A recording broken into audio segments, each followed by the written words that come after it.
Hi welcome skill rhino PSCയുടെ ഒരു പുതിയൊരു YouTube ക്ലാസ്സിലേക്ക് ഏവർക്കും സ്വാഗതം. ഇന്ന് നമ്മൾ ഇരിക്കുന്നത് കമ്പനി ബോർഡ് LGSൻ്റെ പ്രിലിംസ് നടന്നുകൊണ്ടിരിക്കുന്ന ഒരു കാലഘട്ടത്തിലാണ് നമ്മളിപ്പോൾ നിൽക്കുന്നത്. 2 ഘട്ടം ഓൾറെഡി കഴിഞ്ഞു. പക്ഷേ രണ്ടാമത്തെ ഘട്ടം എന്തൊക്കെയോ കാരണങ്ങൾ കൊണ്ട് അത് ക്യാൻസൽ ആവുകയും അതിൻ്റെ ഡേറ്റും ഓൾറെഡി വന്നു കഴിഞ്ഞു. അപ്പോൾ നമുക്ക് ഇനി വരാൻ പോകുന്ന ഈ ശനിയാഴ്ച വരാൻ പോകുന്ന ഓഗസ്റ്റ് 1-ാം തീയതി വരാൻ പോകുന്ന കമ്പനി ബോർഡ് LGSൻ്റെ 3rd ഉം 4th ഉം ഘട്ടം മുൻനിർത്തിക്കൊണ്ട് ഒപ്പം ഓഗസ്റ്റ് 22-ാം തീയതി നടക്കാൻ പോകുന്ന ക്യാൻസൽ ചെയ്ത ഘട്ടത്തിൻ്റെ വീണ്ടും നടത്താൻ പോകുന്ന എല്ലാം കൂടെ ഉൾപ്പെടുത്തിക്കൊണ്ട് ഒരു പ്രീവിയസ് ഇയർ ക്വസ്റ്റ്യൻ റിവിഷനാണ് ഇന്ന് നമ്മൾ ഉൾപ്പെടുത്തിയിട്ടുള്ളത്. പരമാവധി പോയിന്റുകളൊക്കെ ഉൾപ്പെടുത്തി കണക്റ്റഡ് ഫാക്റ്റും ഒക്കെ പറഞ്ഞ് മാക്സിമം നിങ്ങളിലേക്ക് കൂടുതൽ പോയിന്റ് എത്തിക്കാനാണ് ഞങ്ങൾ ശ്രമിക്കുന്നത്. മാക്സിമം വീണ്ടും കാണുക. യൂട്യൂബിൽ വീഡിയോ ഉള്ളതാണ്. അപ്പോൾ വീണ്ടും കണ്ട് നിങ്ങൾക്ക് ആവശ്യമുള്ള പോയിൻ്റൊക്കെ എഴുതിയെടുത്ത് നിങ്ങൾ കൂടുതൽ അതിൽ പ്രാക്ടീസ് ആവുക. അതാണ് നമുക്ക് ആവശ്യം. അപ്പോൾ ഇന്നത്തെ ക്ലാസ്സിലെ ആദ്യത്തെ ക്വസ്റ്റ്യൻ എന്ന് പറയുന്നത് ഒന്നാമത്തെ ചോദ്യമാണേ. ആദ്യത്തെ ക്വസ്റ്റ്യൻ, ബ്രിട്ടീഷുകാർ ഇന്ത്യയിൽ നടപ്പിലാക്കിയ ഭൂനികുതി വ്യവസ്ഥയുമായി ബന്ധപ്പെട്ട ശരിയായ പ്രസ്താവന ഏത്? അപ്പോൾ ബ്രിട്ടീഷുകാർ ഇന്ത്യയിൽ നടപ്പിലാക്കിയ വ്യത്യസ്ത തരത്തിലുള്ള ഭൂനികുതി വ്യവസ്ഥകളുണ്ട്. അപ്പോൾ ആ ഒരു വ്യവസ്ഥകളിൽ 3 നമുക്ക് PSC മാറി ചോദിക്കുന്നത്. ആ 3 വ്യവസ്ഥകൾ നമുക്ക് ആദ്യം പരിചയപ്പെടാം. അതിൽ ആദ്യം കൊടുത്തിരിക്കുന്ന വ്യവസ്ഥയാണ് കിടക്കുന്നത്, ശാശ്വത ഭൂനികുതി വ്യവസ്ഥ. ഇന്ത്യയിലെ പ്രധാനമായിട്ടും 3 പ്രദേശങ്ങൾ, ബംഗാൾ, ബീഹാർ, ഒറീസ പ്രദേശങ്ങളിലാണ് ശാശ്വത ഭൂനികുതി വ്യവസ്ഥ ബ്രിട്ടീഷുകാർ നടപ്പിലാക്കിയത്. വർഷം 1793. നമുക്ക് എഴുതാം ഇവിടെ 1793.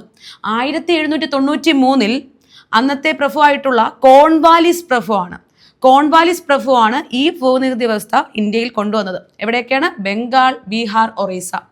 രണ്ടാമത്തെ ഭൂനികുതി വ്യവസ്ഥയാണ് താഴെ കിടക്കുന്ന റൊയട്ട് വാരി അല്ലെങ്കിൽ റൊയട്ട് വാരി എന്ന് പറയും.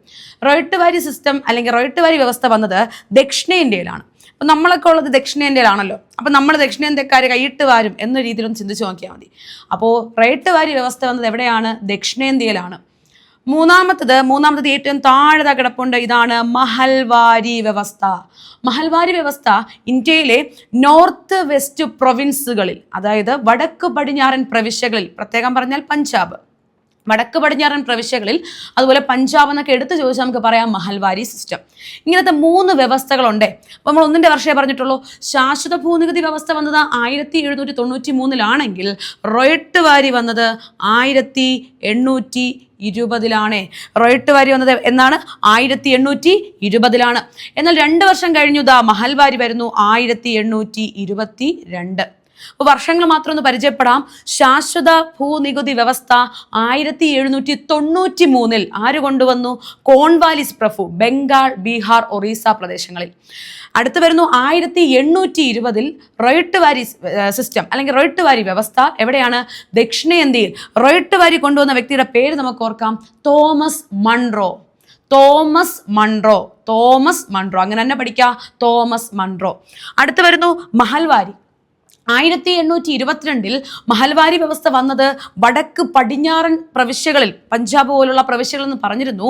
നമുക്ക് അവിടെ കൊണ്ടുവന്ന വ്യക്തിയുടെ പേര് കൂടെ പഠിക്കണം. അദ്ദേഹത്തിൻ്റെ പേരാണ് ഹോൾട്ട് മെക്കൻസി. ഇനി അതുപോലെ മഹൽവാരി സിസ്റ്റം പഠിക്കുമ്പോൾ ഒരു വർഷം കൂടെ പഠിക്കണം.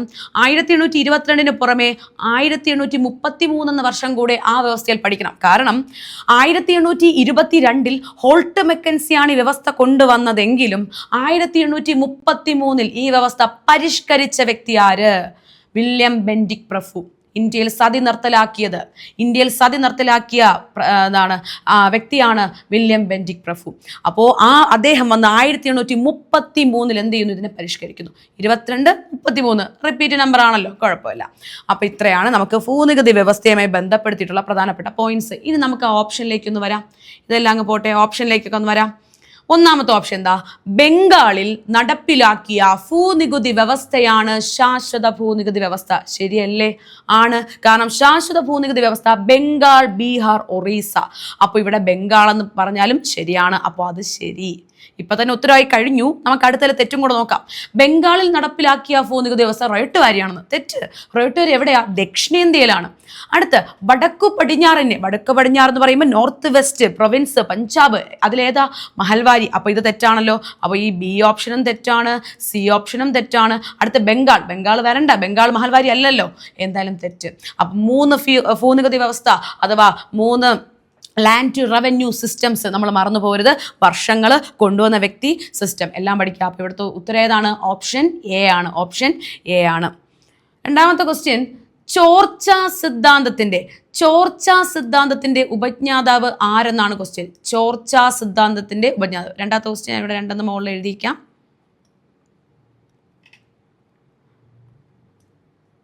ഓക്കെ, ചോർച്ചാ സിദ്ധാന്തത്തിന്റെ ഉപജ്ഞാതാവ് ആരാണ്? നമുക്കറിയാം, ഇന്ത്യയിലെ ബ്രിട്ടീഷ് ഇന്ത്യ നമ്മളെ സാമ്പത്തികമായിട്ട് വളരെ ആഴത്തിലാണ് ചൂഷണം ചെയ്തത്. ആ സാമ്പത്തിക ചോർച്ചയെ പറ്റി നമുക്ക് വലിയൊരു അവബോധം നൽകിയ വ്യക്തിയായിരുന്നു നമ്മുടെ പ്രിയപ്പെട്ട ദാദാഭായ് നവറോജി. അദ്ദേഹം കൊണ്ടുവന്ന സിദ്ധാന്തമാണ് ചോർച്ചാ സിദ്ധാന്തം. അപ്പൊ ചോർച്ചാ സിദ്ധാന്തം അല്ലെങ്കിൽ മസ്തിഷ്ക ചോർച്ചാ സിദ്ധാന്തം രണ്ടും ഒന്നാണ്. കൊണ്ടുവന്ന വ്യക്തിയുടെ പേരെന്താണ്? ദാദാഭായ് നവറോജി. അപ്പൊ ദാദാഭായ് നവറോജി പറയുമ്പോൾ അദ്ദേഹത്തിന്റെ ഒരു പുസ്തകം കൂടെ പഠിക്കാം. കാരണം ഇദ്ദേഹം ഈ സിദ്ധാന്തം പ്രസിദ്ധീകരിച്ച അദ്ദേഹത്തിന്റെ പുസ്തകത്തിന്റെ പേരാണ് poverty and unBritish rule in India. അതുപോലെ ദാദാഭായ് നവറോജിയോട് ബന്ധപ്പെടുത്തി ഒരു പ്രധാനപ്പെട്ട മറ്റൊരു ചോദ്യമാണ്, INC-യുടെ അധ്യക്ഷ സ്ഥാനം വഹിച്ച, അതും 3 തവണ ആദ്യമായി വഹിച്ച വ്യക്തി. INC-യുടെ പ്രസിഡന്റായിട്ട് 3 തവണ ആദ്യമായി വന്ന വ്യക്തിയാണ് ദാദാഭായ് നവറോജി. അപ്പോൾ അദ്ദേഹത്തിന്റെ ചോർച്ചാ സിദ്ധാന്തം മറന്നുപോയത്. അപ്പൊ ഞാൻ ഇതിന്റെ കൂടെ വേറൊരു സിദ്ധാന്തവും കൂടെ പറയുവാണ്. ആ സിദ്ധാന്തം നമുക്ക് ഓർത്ത് വെക്കാം. ഈ ഇടയ്ക്ക് എക്സാമിന് ചോദിച്ചു. അതിന്റെ പേരെങ്ങനെയാണ്? സേഫ്റ്റി വാൽവ് തിയറി അല്ലെങ്കിൽ സുരക്ഷാ വാൽവ് സിദ്ധാന്തം. സേഫ്റ്റി വാൽവ് തിയറി അല്ലെങ്കിൽ സുരക്ഷാ വാൽവ് സിദ്ധാന്തം എന്തിന്റെ രൂപീകരണവുമായി ബന്ധപ്പെടുത്തിയിരിക്കുന്നു? INC, Indian National Congress 1885 December 28-ന് AO ഹ്യൂം സ്ഥാപിച്ചു. ആ INC-യുടെ രൂപീകരണത്തിന് കാരണമായ സിദ്ധാന്തം സുരക്ഷാ വാൽവ് സിദ്ധാന്തം, സേഫ്റ്റി വാൽവ് തിയറി. അത് പ്രത്യേകം പഠിച്ചു വെച്ചോ. ഇവിടെ നമ്മൾ പറയുന്നു ചോർച്ചാ സിദ്ധാന്തത്തിന്റെ ഉപജ്ഞാതാവ് ആരാണ്? ദാദാഭായ് നവറോജി. അദ്ദേഹത്തിന്റെ ഏത് പുസ്തകം? Poverty and unBritish rule in India. Okay, ഇത്രയൊന്ന് ഓർത്ത് വയ്ക്കുക. നേരെ അടുത്ത ക്വസ്റ്റ്യനിലോട്ട് നമ്മൾ പോവുകയാണ്. നമുക്ക് മൂന്നാമത്തെ ചോദ്യം വരുന്നു. ദത്തവകാശ നിരോധന നിയമം. മൂന്നാമത്തെ ചോദ്യമാണേ. ദത്തവകാശ നിരോധന നിയമം നടപ്പിലാക്കിയ ഗവർണർ ജനറൽ ആരാണ്? ദത്തവകാശ നിരോധന നയവും അതുപോലെ സൈനിക സഹായ വ്യവസ്ഥ. ബ്രിട്ടീഷ് ഇന്ത്യയിലുണ്ടായിരുന്ന വളരെ ഇന്ത്യക്കാർക്ക് ഏറ്റവും കൂടുതൽ വെല്ലുവിളികൾ ഉയർത്തിയ 2 സിദ്ധാന്തങ്ങളിൽ 2 നിയമങ്ങളായിരുന്നു ദത്തവകാശ നിരോധന നിയമം ഒപ്പം സൈനിക സഹായ വ്യവസ്ഥ. ദത്തവകാശ നിരോധന നിയമം നമുക്ക് D വച്ചെന്ന് ഓർക്കാം. ഈ ദത്തവകാശത്തിന് ഇംഗ്ലീഷ് തുടങ്ങുന്നത് ഡോക്ട്രിൻ ഓഫ് ലാപ്സ് എന്നാണ്. അപ്പോൾ ദത്തവകാശ നിരോധന നിയമത്തിന്റെ ഇംഗ്ലീഷ് ഡോക്ട്രിൻ ഓഫ് ലാപ്സ് എന്നാണ്. അപ്പൊ ദത്തവകാശം ഡി വെച്ച് കണക്ട് ചെയ്യുമ്പോൾ വ്യക്തിയെ കിട്ടുന്നു ഡൽഹൌസി പ്രഭു. ദത്തവകാശ നിരോധന നിയമം ഇന്ത്യയിൽ നടപ്പിലാക്കിയ ഗവർണർ ജനറൽ ആണ് ഡൽഹൌസി പ്രഭു. ഒപ്പം നമുക്ക് മറ്റേ സൈനിക സഹായ വ്യവസ്ഥ കൂടെ നോക്കിയാലോ. സൈനിക സഹായ വ്യവസ്ഥ കൊണ്ടുവന്ന വ്യക്തിയാണ് ദാ ഇവിടെ കിടക്കുന്ന വെല്ലസ്ലി പ്രഭു. അദ്ദേഹം കൊണ്ടുവന്ന എന്താണ്?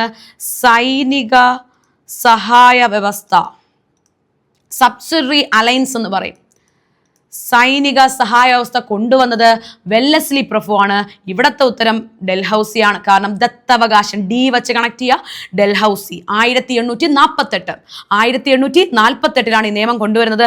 ഇത് പ്രകാരം ഇന്ത്യൻ യൂണിയനോട് കൂട്ടിച്ചേർത്ത പ്രദേശം സത്താറ ദത്തവകാശം സത്താറ. അപ്പൊ ഇത്രയാണ് നമ്മൾ ഇവിടെ ലാസ്റ്റ് കിടക്കുന്ന കോൺവാലിസ് പ്രഭുവിനെ മുൻകൂട്ടി കണ്ടു. ശാശ്വത ഭൂനികുതി വ്യവസ്ഥ 1792 കോൺവാലിസ്. ഓക്കെ, അപ്പോൾ ഇതാണ് ഇവിടുത്തെ പ്രധാനപ്പെട്ട പോയിന്റുകൾ. അപ്പൊ നമുക്ക് അടുത്ത ചോദ്യത്തിലോട്ട് പോവാം. അടുത്ത ചോദ്യം എന്ന് പറയുന്നത് നാലാമത്തെ ചോദ്യം. താഴെ പറയുന്നവയിൽ ശരിയായ പ്രസ്താവന ഏത്? 1857 വിപ്ലവം, ഇന്ത്യൻ സ്വാതന്ത്ര്യ സമരം. ബ്രിട്ടീഷുകാർ ഏറ്റവും ഭയന്ന ഒരു വിപ്ലവമായിരുന്നു 1857 കലാപം. 1957 വിപ്ലവത്തെ വിളിക്കുന്ന മറ്റൊരു പേര് ശിപ്പായി ലഹള. ശിപ്പായി ലഹള. മംഗൽ പാണ്ഡെ എന്ന ആദ്യ രക്തസാക്ഷിയെ നമ്മൾ മറക്കാൻ പാടില്ലാത്തൊരു പേര് തന്നെയാണ്. അപ്പോൾ 1857 വിപ്ലവം ഇന്ത്യയുടെ വിവിധ ഭാഗങ്ങളിൽ വ്യാപിച്ചു. ഓരോ സ്ഥലത്തും ഓരോ പ്രാദേശിക നേതാക്കന്മാരുണ്ടായിരുന്നു. ഓരോരുത്തരാണ് നേതൃത്വം കൊടുത്തത്. ആ വ്യക്തികളെ കുറിച്ച് നമുക്ക് നോക്കാം. ഓരോ സ്റ്റേറ്റ്മെന്റ് നമുക്ക് നോക്കാം. ആദ്യത്തെ സ്റ്റേറ്റ്മെന്റ് വരുവാണ് 1857 വിപ്ലവത്തിന്റെ ലക്നൗ. എല്ലാ ഓപ്ഷനിലും ലക്നൗ ആണ്. നമുക്ക് ഇതാക്കണ്ടോ, ലക്നൗ ആണ് വന്നിരിക്കുന്നത്. അപ്പൊ നമുക്കറിയണം ലക്നൌവിൽ ആര് നേതൃത്വം കൊടുത്തു. ലക്നൌവിൽ നേതൃത്വം കൊടുത്ത വ്യക്തി ബീഗം ഹസ്രത്ത് മഹൽ. ബീഗം ഹസ്രത്ത് മഹൽ. ആഗ്ര, അതുപോലെ ലക്നൗ, ഇവിടെയൊക്കെ നേതൃത്വം കൊടുത്ത വ്യക്തിയാണ് ബീഗം ഹസ്രത്ത് മഹൽ എന്ന പെൺപുലി. അപ്പോൾ ലക്നൗ മറക്കരുത്. അങ്ങനെയാണ് വേറെ വ്യക്തികളിലോട്ടൊന്ന് പോവാം. ഇതാ വരുന്നു നാനാ സാഹിബ്. നാനാ സാഹിബ് നമുക്കറിയാം. നാനാ സാഹിബ് എവിടെ നേതൃത്വം കൊടുത്തത്? കാൺപൂർ. കാൺപൂരിൽ ഈ വിപ്ലവത്തിന് നേതൃത്വം കൊടുത്ത വ്യക്തിയാണ് നാനാ സാഹിബ്. ബഹദൂർ ഷാ രണ്ടാമൻ ഈ വിപ്ലവ സമയത്തുള്ള ഇന്ത്യയുടെ മുഗൾ ചക്രവർത്തി. 1857 വിപ്ലവ സമയത്തെ ഇന്ത്യയുടെ മുഗൾ ചക്രവർത്തിയാണ് ബഹദൂർ ഷാ സഫർ അല്ലെങ്കിൽ ബഹദൂർ ഷാ രണ്ടാമൻ. വിപ്ലവശേഷം റംഗൂണിലേക്ക് ബ്രിട്ടീഷുകാർ നാട് കടത്തിയ വ്യക്തിയാണ്. അതുപോലെ താന്തിയ തോപ്പി. താന്തിയ തോപ്പിയും കാൺപൂരിൽ നമ്മുടെ നാനാ സാഹിബിന്റെ കൂടെ നിന്ന വ്യക്തിയാണ്. അപ്പോൾ ഈ ഓപ്ഷൻസ് പ്രകാരം ലക്നൌവിൽ നേതൃത്വം കൊടുത്ത വ്യക്തി ആരാണ്? ബീഗം ഹസ്രത്ത് Mahal. Correct answer is option D. Option D ആണ്. ഓക്കെ, അപ്പോൾ ആ ചോദ്യം അത്രയേ ഉള്ളൂ. നമുക്ക് ഒരുപാട് കലാപ കേന്ദ്രങ്ങളും നേതാക്കന്മാരും പഠിക്കാറുണ്ട്. നമ്മൾ കൻവർ സിംഗ് ഒക്കെ പഠിക്കുമ്പോൾ കൻവർ സിംഗ് എവിടെ നേതൃത്വം കൊടുത്തേ? ബീഹാർ ആര എന്ന സ്ഥലത്ത്, അല്ലെങ്കിൽ അറ എന്നും PSC ചോദിച്ചിട്ടുണ്ട്. ആരയിൽ നേതൃത്വം കൊടുത്തത്? കൻവർ സിംഗ് ആണ്.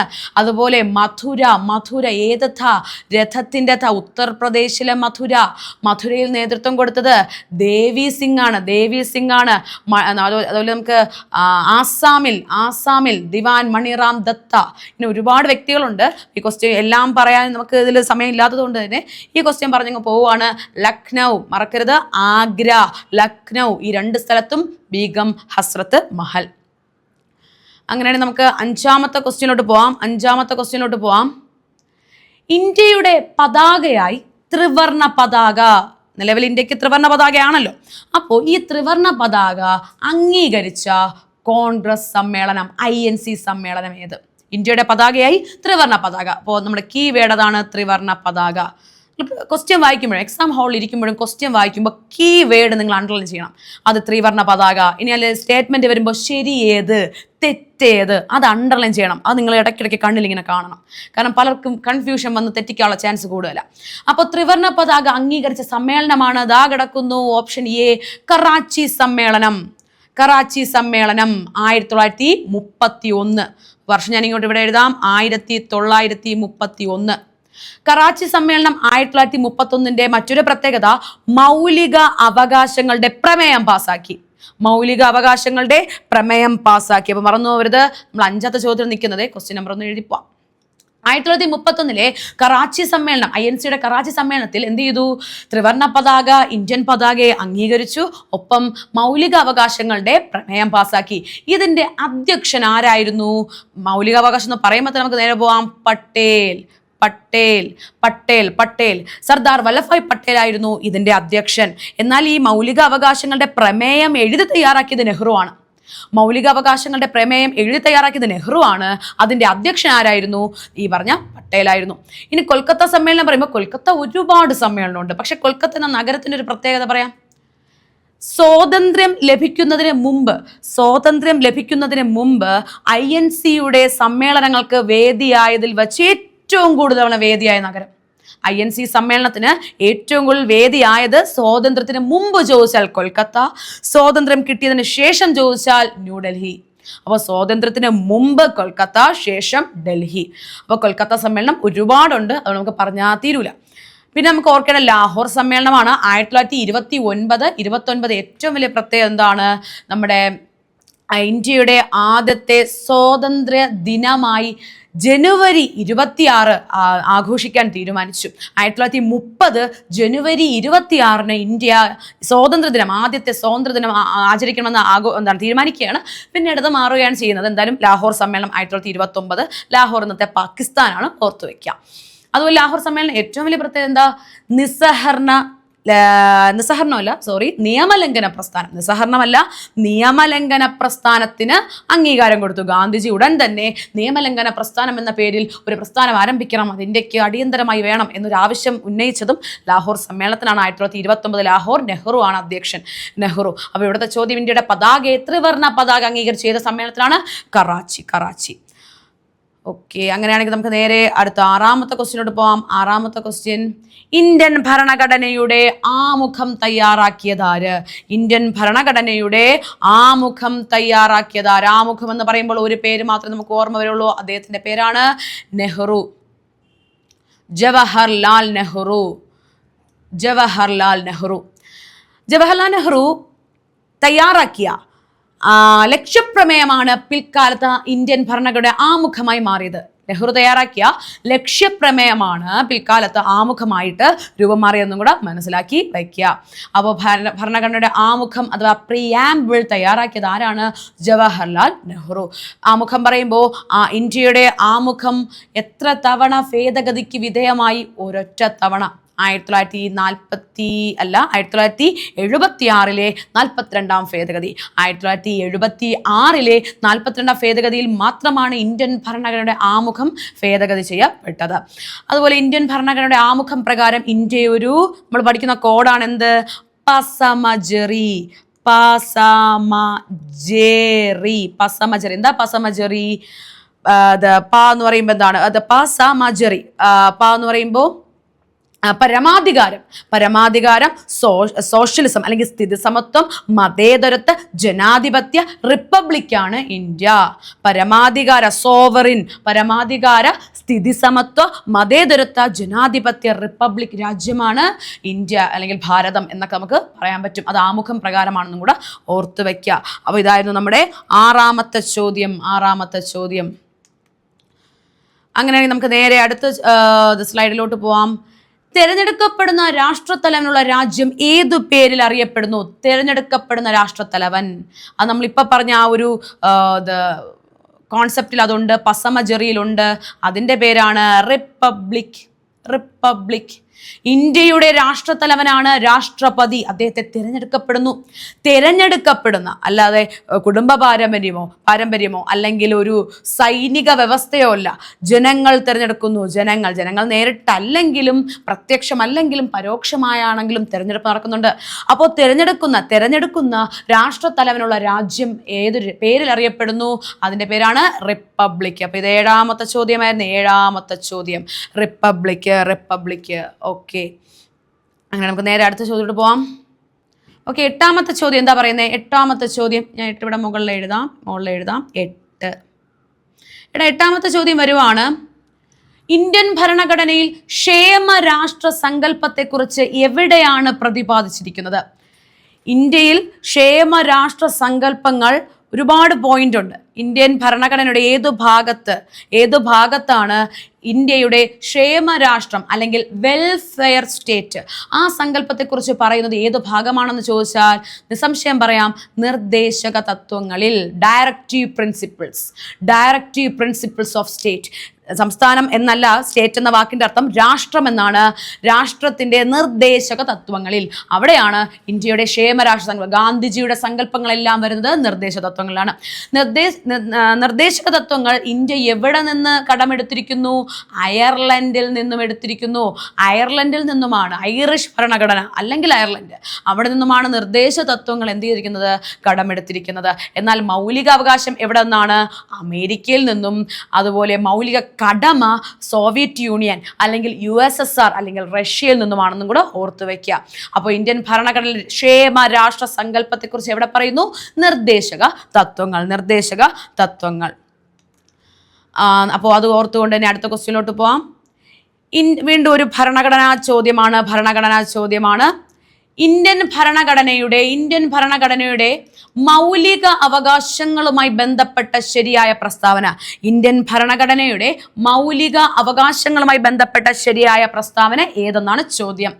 മൗലിക അവകാശങ്ങൾ ഓപ്ഷനിലോട്ടൊന്ന് കടന്നു പോകാം.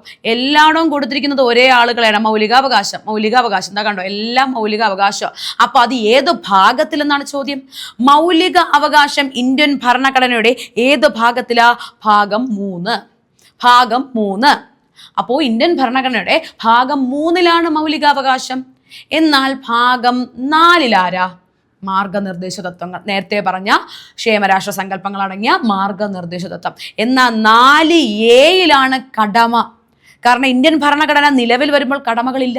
പിന്നീട് ഒരു ഭേദഗതിയുടെ കൂട്ടിച്ചേർത്തത് കൊണ്ടാണ് 4A ഒരു സബ് ക്ലോസ് പോലെ വന്നത് 4A.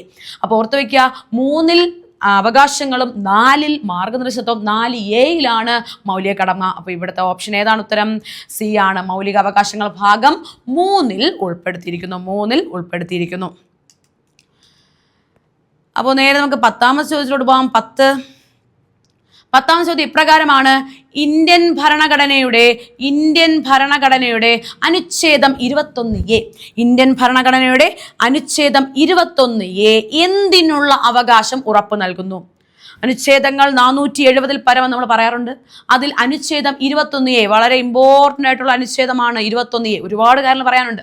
അനുച്ഛേദം 21A ഈ ഓപ്ഷൻസ് പ്രകാരം എന്തിനുള്ള അവകാശം അല്ലെങ്കിൽ എന്തിനുള്ള ഉറപ്പാണ് നൽകുന്നതെന്ന് ചോദിച്ചാൽ സംശയം പറയാം, വിദ്യാഭ്യാസം ഏതൊരു ഇന്ത്യൻ പൗരന്റെയും ജന്മാവകാശം, ആ ഒരു പൗരാവകാശമാണ്, മൗലിക അവകാശമാണ് എന്ന് പ്രതിപാദിക്കുന്ന ആ ഒരു ആർട്ടിക്കിളാണ്, ആ ഒരു അനുച്ഛേദമാണ് 21A. ഏത് ഭേദഗതിയിലൂടെയാണ് ഈ അനുച്ഛേദം വന്നതെന്ന് ചോദിച്ചാൽ നമുക്ക് പറയാം 86ാം ഭേദഗതി വർഷം 2002. 2002 86ാം ഭേദഗതിയിലൂടെ 2002 86ാം ഭേദഗതിയിലൂടെയാണ് അനുച്ഛേദം 21A പ്രകാരം വിദ്യാഭ്യാസം നമ്മുടെ മൗലിക അവകാശമായി മാറിയതെന്ന് ഓർത്തു വയ്ക്കാം. ഓക്കെ, അതുപോലെ നമുക്ക് ഈ ആർട്ടിക്കിൾ 21 പറയുമ്പോൾ ആർട്ടിക്കിൾ 21A വിദ്യാഭ്യാസം. എന്നാൽ ആർട്ടിക്കിൾ 21 നമുക്ക് സ്വകാര്യതയ്ക്കുള്ള അവകാശവും പ്രതിപാദിച്ചിരിക്കുന്നു. സ്വകാര്യത, റൈറ്റ് ടു പ്രൈവസി, സ്വകാര്യതയ്ക്കുള്ള അവകാശം ആർട്ടിക്കിൾ 21 പ്രതിപാദിക്കുന്നുണ്ട്. ഏത് കേസ് പ്രകാരമാണ്, ഏത് കേസിന്റെ തൽഫലമായാണ് ആർട്ടിക്കിൾ 21 സ്വകാര്യതയ്ക്കുള്ള അവകാശം ഉൾപ്പെടുത്തിയതെന്ന് ചോദിച്ചാൽ ആ കേസിന്റെ പേര് നമ്മൾ പറയണം. 2017 വർഷം ഞാൻ ഇവിടെ എഴുതാം. 2017 ആരൊക്കെയാ? KS Puttaswamy versus union of India. KS Puttaswamy 2017 KS Puttaswamy versus union of India. ആ കേസ് വഴിയാണ് 2017 ഈ കേസ് വഴിയാണ് ആർട്ടിക്കിൾ 21 എന്തിനുള്ള അവകാശം? സ്വകാര്യതയ്ക്കുള്ള അവകാശം ഈ മൗലിക അവകാശത്തിൽ അല്ലെങ്കിൽ ആർട്ടിക്കിൾ 21 ഉൾപ്പെടുത്തിയെന്ന് നമുക്ക് ഓർത്ത് വയ്ക്കാം. ഇതായിരുന്നു 10ാമത്തെ ചോദ്യത്തിന്റെ എക്സ്പ്ലനേഷൻ. നേരെ നമുക്ക് അടുത്ത ക്വസ്റ്റ്യനിലോട്ട് പോവാം. 11. ഇവിടെ 11ാമത്തെ ചോദ്യം നോക്കിയേ. 11 പറയുന്നു, മലബാറിലെ കർഷക കലാപങ്ങളെ പറ്റി പഠിക്കാൻ. അപ്പോൾ കീവേഡ് എന്താണ്? മലബാറിലെ കർഷക കലാപങ്ങളാണ്. മലബാറിലെ കർഷക കലാപങ്ങളെ പറ്റി പഠിക്കാൻ ബ്രിട്ടീഷുകാർ നിയമിച്ച കമ്മീഷൻ. തുടർച്ചയായി മലബാറിൽ കർഷക കലാപങ്ങൾ നടക്കുന്നു. ബ്രിട്ടീഷ് ഗവൺമെന്റിന് സ്വസ്ഥതയില്ല. ജനങ്ങൾ വീണ്ടും എതിർക്കുകയാണ് ബ്രിട്ടീഷുകാരുടെ നിയമങ്ങൾക്കെതിരെ. അവരുടെ നിഗൂഢമായ അല്ലെങ്കിൽ എക്സ്പ്ലോയിറ്റ് ചെയ്യാണ് കർഷകരെ. അപ്പോൾ അതുകൊണ്ട് മലബാറിൽ തുടർച്ചയുണ്ടാവുന്ന കർഷക കലാപങ്ങളെ പറ്റി പഠിക്കാൻ ബ്രിട്ടീഷുകാർ തന്നെ നിയമിച്ച കമ്മിറ്റിയാണ് ഇവിടെ ഏതാ? William Logan commission. Malabar William വെച്ച് കണക്ട് ചെയ്യാം. Malabar William Logan commission. അങ്ങനെയാണെങ്കിൽ നമുക്ക് ബാക്കി, അപ്പൊ ഇവിടുത്തെ ഉത്തരം എന്ത് തന്നെയാണ്? ഓപ്ഷൻ എ തന്നെയാണെന്ന് സംശയം പറയാം. അങ്ങനെ ബാക്കി കമ്മീഷൻ നോക്കാം. എന്താണ് ഹണ്ടർ കമ്മീഷൻ? ഹണ്ടർ കമ്മീഷൻ സത്യത്തിൽ 2 എണ്ണം ഉണ്ട്. ഹണ്ടർ കമ്മീഷൻ നമുക്ക് 2 എണ്ണം ഉണ്ട്, ഒരേ പേരാണ്. ഹണ്ടർ കമ്മീഷൻ ഒന്നാമത്തെ നമുക്ക് പറയാം 1882. 1882 ഹണ്ടർ കമ്മീഷൻ ഒരു വിദ്യാഭ്യാസ കമ്മീഷൻ ആയിരുന്നു. ബ്രിട്ടീഷ് ഇന്ത്യയിലെ വിദ്യാഭ്യാസ കമ്മീഷന്റെ പേര് ഹണ്ടർ കമ്മീഷൻ ആയിരുന്നു. എന്നാൽ 1919 ജാലിയൻവാല ബാഗ് കൂട്ടക്കൊലയുമായി ബന്ധപ്പെടുത്തി വന്ന കമ്മീഷനും ഹണ്ടർ കമ്മീഷൻ ആയിരുന്നു. ജാലിയൻവാല ബാഗ് കൂട്ടക്കൊല ഒരു ഹണ്ടായിരുന്നല്ലോ, ഒരു വേട്ടയാടലായിരുന്നല്ലോ. അപ്പോൾ ഹണ്ടർ കമ്മീഷൻ, 2 പേരുകൾ. അപ്പോൾ വിദ്യാഭ്യാസ മേഖല ഇന്നൊരു വേട്ടയാടലിന്റെ കീഴിലാണല്ലോ. അപ്പോൾ 2 പേര് നമുക്ക് കണക്ട് ചെയ്യാം. ഹണ്ടർ ഹണ്ടർ ഹണ്ടർ എന്തൊക്കെയാ ഹണ്ടർ? 1882 ഒരു വിദ്യാഭ്യാസ കമ്മീഷൻ, 1919 നമ്മുടെ ജാലിയൻവാല ബാഗ് കൂട്ടക്കൊലയുമായി ബന്ധപ്പെടുത്തി വന്ന കമ്മീഷനാണ്. സൈമൺ കമ്മീഷൻ നമുക്കറിയാം, ബ്രിട്ടീഷുകാർ മാത്രം അംഗമായി ഉണ്ടായിരുന്ന ഓൾ വൈറ്റ് കമ്മീഷൻ, എല്ലാവരും വെള്ളക്കാർ, എല്ലാവരും ബ്രിട്ടീഷുകാർ മാത്രം അടങ്ങി 1928 വന്നൊരു കമ്മീഷനാണ് സൈമൺ കമ്മീഷൻ. കപൂർ കമ്മീഷൻ മഹാത്മാഗാന്ധിയുടെ കൊലപാതകവുമായി ബന്ധപ്പെടുത്തി. മഹാത്മാഗാന്ധി നാഥുറാം വിനായക ഗോഡ്സെ വെടിവെച്ച് കൊന്നു നമ്മൾ കേട്ടുണ്ട്. മഹാത്മാഗാന്ധിയുടെ മരണവുമായി ബന്ധപ്പെടുത്തി അതിനെ അന്വേഷിക്കാൻ വന്ന കമ്മീഷനാണ് കപൂർ കമ്മീഷൻ. ഓക്കെ, അപ്പോൾ ഓപ്ഷനിലൂടെ നമ്മൾ കടന്നു പോവുക. ഏത് ക്വസ്റ്റ്യനും അങ്ങനെ ഓപ്ഷനിലൂടെ കടന്നു പോകുമ്പോൾ ഇന്ന് ഓപ്ഷനായി വരുന്നതായിരിക്കും നാളെ നമുക്ക് ക്വസ്റ്റ്യനായിട്ട് പേപ്പർ, നമ്മുടെ മുന്നിലുള്ള ക്വസ്റ്റ്യൻ പേപ്പർ വരുന്നതും കൂടെ ഓർത്ത് വയ്ക്കുക. ഓക്കെ, അപ്പോൾ ഇവിടുത്തെ ഉത്തരം എന്തായിരുന്നു? മലബാറിലെ കർഷക പ്രക്ഷോഭങ്ങൾക്ക് പറ്റി, അല്ലെങ്കിൽ കർഷക പ്രക്ഷോഭങ്ങൾ, കലാപങ്ങൾക്കുള്ള കാരണത്തെ പറ്റി പഠിക്കാൻ ബ്രിട്ടീഷുകാർ നിയമിച്ച കമ്മീഷനാണ് വില്യം ലോഗൻ കമ്മീഷൻ. അത്രയായിരുന്നു 11ാമത്തെ ചോദ്യം. നേരെ അടുത്ത ചോദ്യം. കുറിച്യ കലാപത്തിന്റെ നേതാവ്. 12ാമത്തെ ചോദ്യം. നമുക്ക് പോവാം. 12. കുറിച്യ കലാപത്തിന്റെ നേതാവാര്? കുറിച്യ കലാപം ദാ വരുന്നു 1812. 1812 കേരളത്തിൽ നടന്ന പ്രധാനപ്പെട്ട ഒരു ഗിരിവർഗ കലാപമാണ് കുറിച്യ കലാപം. കുറിച്യ കലാപത്തിന്റെ നേതാവ് ആരാ? ദാ വരുന്നു രാമനമ്പി. അപ്പൊ കേരളത്തിലെ പ്രധാന ഗോത്ര കലാപം കുറിച്യ കലാപമാണെങ്കിൽ ഇന്ത്യയിലെ പ്രധാനപ്പെട്ട ഒരു ഗോത്ര കലാപമായിരുന്നു സന്താൾ കലാപം. വർഷവും കൂടെ ഓർത്തു വയ്ക്കാം. 1855 സിദ്ധു കാൻഹു എന്നിവരുടെ നേതൃത്വത്തിൽ. ബേസ് ആയിട്ടുള്ള 3 പോയിന്റ്. ഇന്ത്യയിലെ പ്രധാനപ്പെട്ട രാജ്മഹൽ കുന്നുകളിൽ നടന്ന ഗിരിവർഗ കലാപം, ഗോത്രവർഗ കലാപമാണ് 1855 സന്താൾ കലാപം. അതിന്റെ നേതാക്കന്മാര് സിദ്ധുവും കാൻഹുവും ആയിരുന്നു. ഇതായിരുന്നു നമ്മുടെ കുറിച്യ കലാപത്തിനെ പറ്റിയുള്ള പേരുകൾ. അങ്ങനെയാണെങ്കിൽ നമുക്ക് 13ാമത്തെ ചോദ്യം പോകാം. 13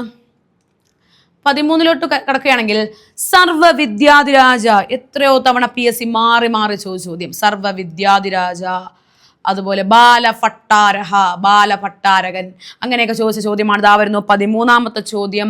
സർവ്വവിദ്യാധിരാജ എന്നറിയപ്പെടുന്ന ആരെയാണ്? നമ്മുടെ പ്രിയപ്പെട്ട ചട്ടമ്പി സ്വാമികളെ കുറിച്ച് പറയുമ്പോൾ ഇദ്ദേഹം നടത്തിയ ഒരു വിപ്ലവകരമായ, അല്ലെങ്കിൽ പുതിയ മാറ്റങ്ങൾക്ക് വഴിതെളിച്ചൊരു കാര്യമാണ് പട്ടിസദ്യ. ചട്ടമ്പി സ്വാമികൾ പട്ടിസദ്യ, 2ാമത്തെ അക്ഷരം വെച്ച് കണക്ട് ചെയ്യാൻ പറ്റൂലേ? അല്ലേ? ചട്ടമ്പി സ്വാമികൾ നടത്തിയതാണ് പട്ടിസദ്യ നടത്തി. അതുപോലെ ചട്ടമ്പി സ്വാമികളുടെ ജന്മ തീയതി അല്ലെങ്കിൽ ജനന വർഷം ചോദിച്ചിട്ടുണ്ട്. ചട്ടമ്പി ജനിച്ചത് 1853 ഓഗസ്റ്റ് 25. 1853 ചട്ടമ്പി 53 1853 ഓഗസ്റ്റ് 25 ഈ തീയതിയിലാണ് ചട്ടമ്പി സ്വാമികൾ ജനിച്ചത്. ഓഗസ്റ്റ് 25 പ്രത്യേകത അറിയാലോ, ജീവകാരുണ്യ ദിനമായിട്ട് നമ്മൾ ആചരിക്കുന്നു. അപ്പോൾ 1853 ഇദ്ദേഹമാണെങ്കിൽ അതിൻ്റെ കൂടെ നമുക്ക് പഠിക്കാം 1863 ആരൊക്കെയാ? ഒരു 10 വർഷം കഴിഞ്ഞു. 1863 2 പേരുടെ ജന്മവർഷങ്ങളാണ്. 1863 ഒന്നാമത്തെ ആള് അയ്യങ്കാളി, മറ്റൊരാള് ഡോക്ടർ പൽപ്പു. അയ്യങ്കാളിയും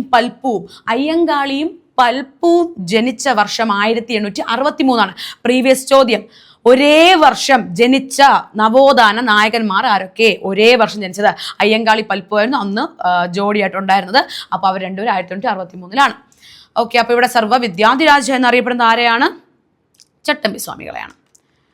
അങ്ങനെ നേരെ നമുക്ക് 14ാമത്തെ ചോദ്യം പോകാം. 14 സാമൂഹികമായി അടിച്ചമർത്തപ്പെട്ടവരുടെ 14 ചോദ്യമാണേ. സാമൂഹികമായി അടിച്ചമർത്തപ്പെട്ടവരുടെ ബൈബിൾ എന്നറിയപ്പെടുന്ന പത്രം.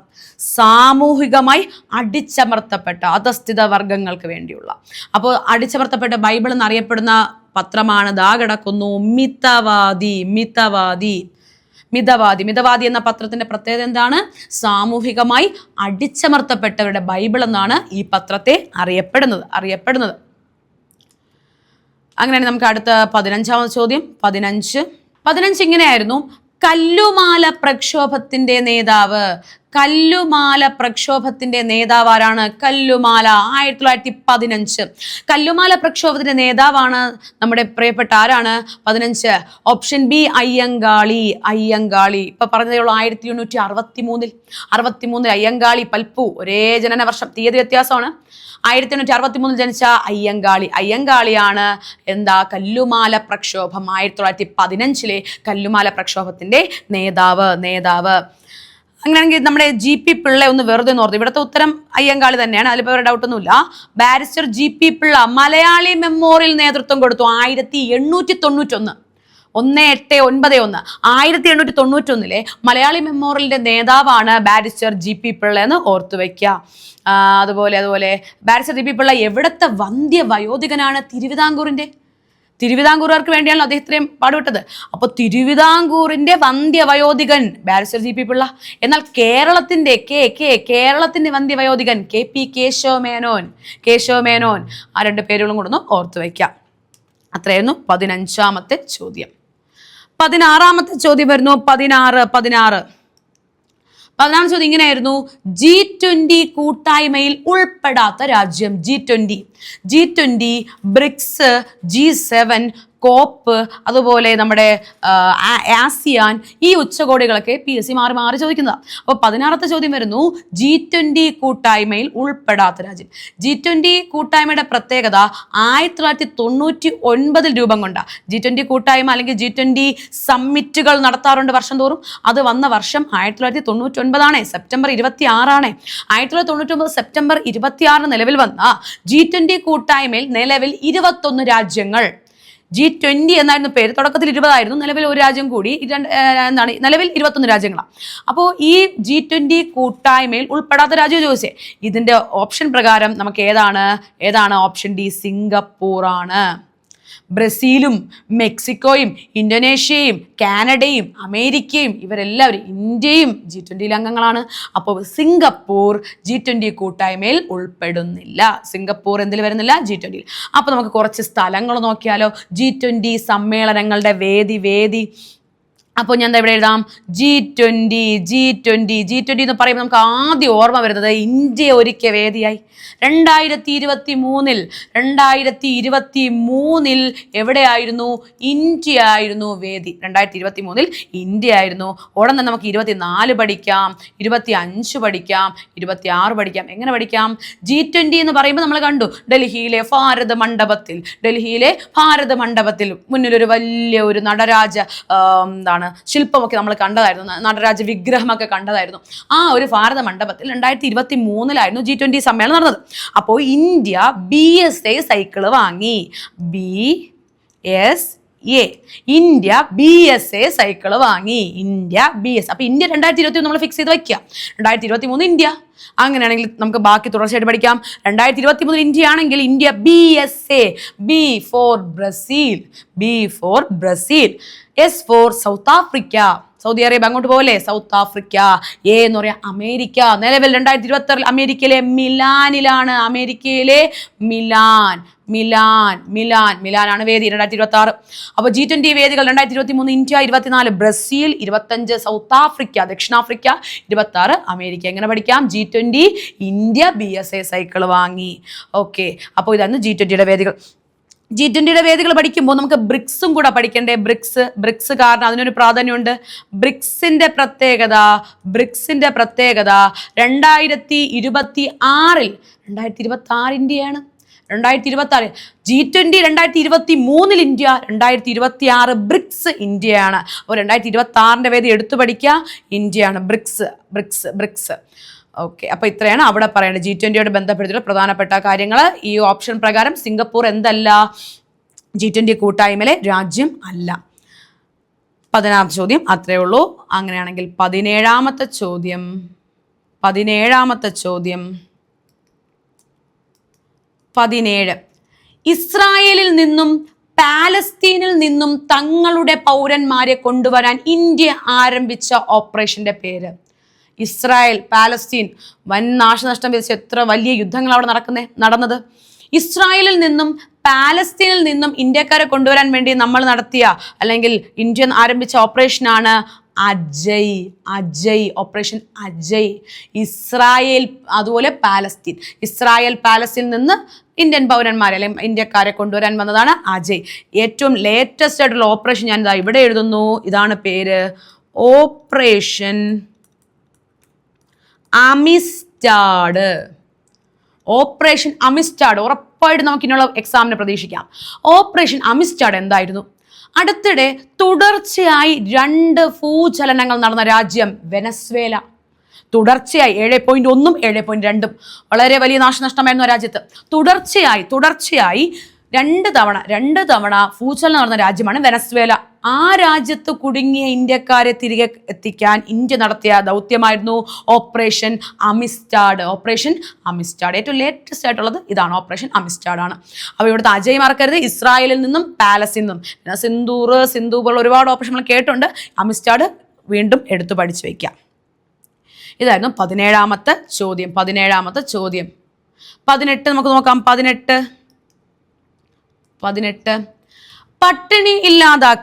പട്ടിണി ഇല്ലാതാക്കൽ, സാമൂഹ്യനീതി, തുല്യതയിൽ അധിഷ്ഠിതമായ വളർച്ച, ഈ ഉദ്ദേശത്തോടു കൂടി തുടങ്ങിയ പഞ്ചവത്സര പദ്ധതി ഏത്? പട്ടിണി ഇല്ലാതാക്കൽ, സാമൂഹ്യനീതി. പട്ടിണി ഇല്ലാതാക്കൽ നോക്കണേ. പട്ടിണി കണ്ട ഉടൻ നമ്മൾ എങ്ങോട്ടേക്ക് ചാടും? നമ്മുടെ 5ാമത്തേലോട്ട് ചാടും അല്ലേ? പട്ടിണി, ദാരിദ്ര്യമില്ലായ്മ 5 അല്ല. മൊത്തം ഓപ്ഷൻസ് നോക്കിയേ. പട്ടിണി ഇല്ലാതാക്കൽ, സാമൂഹ്യനീതി, തുല്യതയിൽ അധിഷ്ഠിതമായ വളർച്ച, ഈ ഉദ്ദേശത്തോടു കൂടി തുടങ്ങിയ പഞ്ചവത്സര പദ്ധതിയാണ്. ഏതാണ്? 9 ആണോ 8 ആണോ 10 ആണോ 11 ആണോ? 5 അല്ലെങ്കിൽ ഓപ്ഷൻ ഇല്ലല്ലേ? രക്ഷപ്പെട്ടു. ഏതായിരുന്നു ഉത്തരം? ഇവിടെ ഏതാണ്?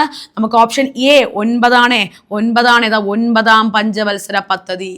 പട്ടിണി ഇല്ലാതാക്കൽ, സാമൂഹ്യനീതി, തുല്യതയിൽ അധിഷ്ഠിതമായ വളർച്ച, ഈ ഉദ്ദേശത്തോടു കൂടി തുടങ്ങിയ പഞ്ചവത്സര പദ്ധതിയാണ് 9ാം പഞ്ചവത്സര പദ്ധതി. അത്രയേ ഉള്ളൂ. 18. അങ്ങനെ 19 നോക്കാം. 19 ഏത് ഇന്ത്യൻ സംസ്ഥാനവുമായി ബന്ധപ്പെട്ടാണ് ഇന്ത്യയും ചൈനയും തമ്മിൽ തർക്കം നിലനിൽക്കുന്നത്? ഏത് ഇന്ത്യൻ സംസ്ഥാനത്തിന്റെ പേരിലാണ്, ഏത് ഇന്ത്യൻ സംസ്ഥാനവുമായി ബന്ധപ്പെട്ടാണ് ഇന്ത്യയും ചൈനയും ഇത്രയും അടിവയ്ക്കാൻ കാരണം? ഏതാണ് ആ സ്ഥലം? അരുണാചൽ പ്രദേശ്. ഇടയ്ക്ക് അവിടെ നിന്നുള്ള ഇന്ത്യക്കാർക്ക് ചൈന നമ്മുടെ വിസയോ അങ്ങനെ എന്തൊക്കെ കൊടുത്തില്ല. ഒരുപാട് അവർക്കുള്ള അവകാശങ്ങളൊക്കെ നിഷേധിക്കുകയാണ് ചൈന ചെയ്യുന്നത്. അരുണാചൽ പ്രദേശിലുള്ള രാജ്യങ്ങളെ അങ്ങോട്ടേക്ക് കയറ്റിയില്ല. അങ്ങനെ ഒരുപാട് പ്രശ്നം നടന്നു. അപ്പോൾ അരുണാചൽ പ്രദേശാണ് ഇന്ത്യയും ചൈനയും തമ്മിലുള്ള തർക്ക വിഷയം. ആ ഒരു പ്രദേശമാണെന്ന് ഓർത്ത് വയ്ക്കുക. അത്രയേ ഉള്ളൂ. 19. അങ്ങനെയാണ് 20 പോവാം. ഒരു സ്റ്റേറ്റ്മെന്റ് ക്വസ്റ്റ്യൻ ആണ് 20 എന്താ പറയണേ? സ്വതന്ത്ര ഇന്ത്യ നേരിട്ട വെല്ലുവിളികളിൽ പ്രധാനപ്പെട്ട ഒന്നായിരുന്നു ഭാഷാ അടിസ്ഥാനത്തിലുള്ള സംസ്ഥാന രൂപീകരണം. സംസ്ഥാനം എങ്ങനെയും രൂപീകരിച്ചാൽ പോരാ, ഭാഷാ അടിസ്ഥാനത്തിൽ ബുദ്ധിമുട്ടുകൾ പരമാവധി കുറച്ച് സംസ്ഥാനം രൂപീകരിക്കണം. സ്വതന്ത്രാനന്തര ഇന്ത്യ നേരിട്ട വലിയ വെല്ലുവിളികളിൽ ഒന്നായിരുന്നു. അതുമായി ബന്ധപ്പെടുത്തി ഇതിൽ ശരി തെറ്റ് നമുക്ക് നോക്കാം. 1ാം സ്റ്റേറ്റ്മെന്റ് നോക്കിയേ. സംസ്ഥാന പുനഃസംഘടന നിയമം 1956 നിലവന്നു. ഈ ക്വസ്റ്റ്യൻ്റെ ഞാൻ നേരത്തെ പറഞ്ഞ പ്രത്യേകത എന്താ? താഴെ പറയുന്നവയിൽ ശരി അല്ലാത്ത പ്രസ്താവന. ക്വസ്റ്റ്യൻ പേപ്പറിൽ നിങ്ങളിങ്ങനെ അണ്ടർലൈൻ ചെയ്യണം. നിങ്ങൾക്ക് തന്നെ അതിൻ്റെ യൂസ് മനസ്സിലാവും. ശരി അല്ലാത്തതാ ചോദിച്ചേ. ഓക്കെ, വീണ്ടും സ്റ്റേറ്റ്മെന്റിലോട്ട് വരാം. സംസ്ഥാന പുനഃസംഘടനാ നിയമം 1956 നിലവിൽ വന്നു. ശരിയാണ്, ഇത് ശരിയാണ്. 53 കമ്മീഷൻ വന്നു, 56 നിയമം വന്നു. സാധാരണ രീതിയിൽ നിയമം വന്നിട്ടാണ് കമ്മീഷൻ വരണേ, പക്ഷെ ഇവിടെ തലരിഞ്ഞ 53 കമ്മീഷൻ വന്നു, 56 നിയമം വന്നു. ഈ നിയമപ്രകാരം ഇന്ത്യയിൽ 14 സംസ്ഥാനവും 6 കേന്ദ്ര ഭരണ പ്രദേശവും രൂപീകരിക്കപ്പെട്ടു. എന്നാൽ രണ്ടാമത് നോക്കിയേ, എം എൻ കുൻസ്രു ആയിരുന്നു ഇതിന്റെ അധ്യക്ഷൻ. ആണോ? തെറ്റ്. കാരണം ഫസൽ അലി, പേര് പോലും ഫസൽ അലി കമ്മീഷൻ എന്ന ഫസൽ അലി ആയിരുന്നു അധ്യക്ഷൻ. തെറ്റ്. മലയാളിയായ കെ എം പണിക്കർ, ശരിയാണ്. സർദാർ കെ എം പണിക്കർ ഇതിൽ അംഗമായിരുന്നു. അപ്പോൾ ശരി. അപ്പൊ ഇനി നമുക്ക് നോക്കാം, ശരി അല്ലാത്തല്ലേ ചോദിച്ചത്. ഏതാ? 2 മാത്രം. ഓപ്ഷൻ ബി 2 മാത്രം. ഇതാണ് നമ്മുടെ ഉത്തരമെന്ന് പറയുന്നത്. അപ്പൊ ഇതായിരുന്നു നമ്മുടെ 20ാമത്തെ ചോദ്യം, ഭാഷാടിസ്ഥാനത്തിലുള്ള കമ്മീഷൻ. അങ്ങനെയാണ് നേരെ അടുത്ത ചോദ്യം 21. മുംബൈ, കൊച്ചി, മധുര, ചെന്നൈ, കാണ്ടില, മംഗലാപുരം ഈ കൂട്ടത്തിൽ പെടാത്തത് മുംബൈ ഉണ്ട്, കൊച്ചി, മധുര, ചെന്നൈ, കാണ്ടില, മംഗലാപുരം. എന്താണ് പ്രത്യേകത?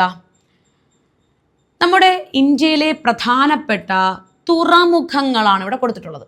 തുറമുഖങ്ങൾ ഇന്ത്യയുടെ പശ്ചിമ തീരത്തും ഇന്ത്യയുടെ പൂർവ്വ തീരത്തും ഒരുപാട് തുറമുഖങ്ങൾ, മേജർ തുറമുഖങ്ങളൊക്കെ ഉണ്ട്. മേജറും അല്ലാത്തതുമായ തുറമുഖങ്ങളുണ്ട്. അത് പ്രകാരം ഇവിടെ കൂട്ടത്തിൽ പെടാത്തത് ഓപ്ഷൻ ബി മധുര. അപ്പോൾ മുംബൈയൊക്കെ നമുക്കറിയാം. മുംബൈ കോട്ടണോപോളിസ് എന്നറിയപ്പെടുന്ന നഗരമാണ്. ഇന്ത്യയുടെ കോട്ടണോപോളിസ്, ഏറ്റവും കൂടുതൽ പരുത്തി കയറ്റുമതി ചെയ്യുന്ന തുറമുഖമാണ് മുംബൈ. അപ്പോൾ അത്രയും പ്രത്യേകതയുള്ള മുംബൈ. അതുപോലെ കൊച്ചി കേരളത്തിൽ കൊച്ചിയേക്കാൾ പ്രാധാന്യം എന്ന വിഴിഞ്ഞത്തിനാണെന്ന് പറയേണ്ടി വരും. വിഴിഞ്ഞം ഈ ഇടയ്ക്ക് ഉദ്ഘാടനം ചെയ്തു. അവിടെ ഓരോ പുതിയ ചരക്ക് കപ്പലുകൾ വന്നുകൊണ്ടിരിക്കുകയാണ്. ഇന്ത്യ വലിയ ഒരു വികസനത്തിൻ്റെ പാതയിൽ മുന്നേറിക്കൊണ്ടിരിക്കുന്നത് നമ്മുടെ വിഴിഞ്ഞത്തിൻ്റെ ചിറകിൽ. അപ്പോൾ അതായിരുന്നു നമ്മുടെ വിഴിഞ്ഞത്തിൻ്റെ പ്രത്യേകതകൾ. ഒരുപാട് പേരുകളുണ്ട് ഇതിന്. ഓക്കെ, ഇതിലൂടെ ഉത്തരം എന്താണ്? മധുര മാത്രം ഈ ഒരു ഓപ്ഷനിൽ വരുന്നില്ല. അങ്ങനെയാണെങ്കിൽ 22ാമത്തെ ചോദ്യം 22 ചോദ്യം, ഫക്രാനങ്കൽ അണക്കെട്ടിന്റെ പ്രാധാന്യം താഴെ പറയുന്നതിൽ ഏതെല്ലാമാണ്? ഫക്രാനങ്കൽ അണക്കെട്ടിന്റെ പ്രാധാന്യം വൈദ്യുതോൽപാദനത്തിന് വേണ്ടി മാത്രം നിർമ്മിച്ചു. ഫക്രാനങ്കൽ എന്ന് പറയുന്നതിന് എന്താ? ഇന്ത്യയുടെ ഒരു വിവിധോദ്ദേശ പദ്ധതിയാണ് ഫക്രാനങ്കൽ. പിന്നെ എങ്ങനെയാ ഉൽപാദനത്തിന് വേണ്ടി മാത്രം? വൈദ്യുതോൽപാദനവും ജലത്തിന്റെ ഉപയോഗത്തിനും അങ്ങനെ അല്ലെങ്കിൽ വിവിധ ഉദ്ദേശങ്ങൾക്ക് വേണ്ടി അത് രൂപീകരിച്ച്. അപ്പോൾ ഇത് വൈദ്യുത ഉൽപാദനത്തിന് വേണ്ടി മാത്രമെന്ന് പറയുന്നത് തെറ്റ്. സത്ലജ് നദി, ശരിയാണ്. ഫക്രാനങ്കൽ സത്ലജ്. ജലസേചനത്തിന് വേണ്ടി മാത്രം, തെറ്റ്. ആ 2 ഓപ്ഷൻ ഒരുമിച്ചാ വരണ്ടേ. വൈദ്യുതോൽപാദനത്തിനും ജലസേചനത്തിനും സർവ്വ ഉപയോഗങ്ങൾക്ക് നമ്മൾ ഉപയോഗിച്ചു. അപ്പോൾ ഇവിടെ 1ഉം 3ഉം തെറ്റാണ്, 2ഉം 4ഉം ശരി എന്ന് പറയുന്ന ഒരൊറ്റ ഓപ്ഷനേ ഉള്ളൂ. ഇതാ കിടക്കുന്നു ഓപ്ഷൻ ഡി. 22 ഉത്തരം ഓപ്ഷൻ ഡി ആണ്. അപ്പോൾ ഫക്രാനങ്കൽ മറക്കരുതേ. ഫക്രാനങ്കൽ ഇന്ത്യയുടെ ഒരു വിവിധോദ്ദേശ പദ്ധതിയാണ്.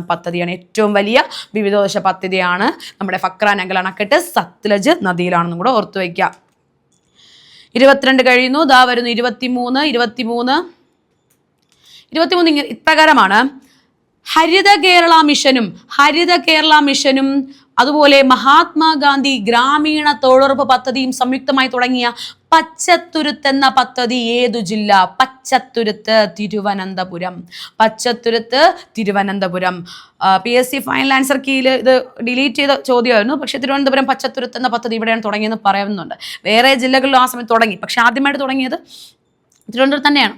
അപ്പോൾ ഏതൊക്കെ മിഷൻ തമ്മിലാണ് ചേർന്നത്? ഹരിത കേരള മിഷനും MGNREGS നിലവിലില്ല. അതിന് പകരം VBG റാംജി വന്നു. മഹാത്മാഗാന്ധി ഗ്രാമീണ തൊഴിലുറപ്പ് പദ്ധതി എന്നായിരുന്നു പഴയത്.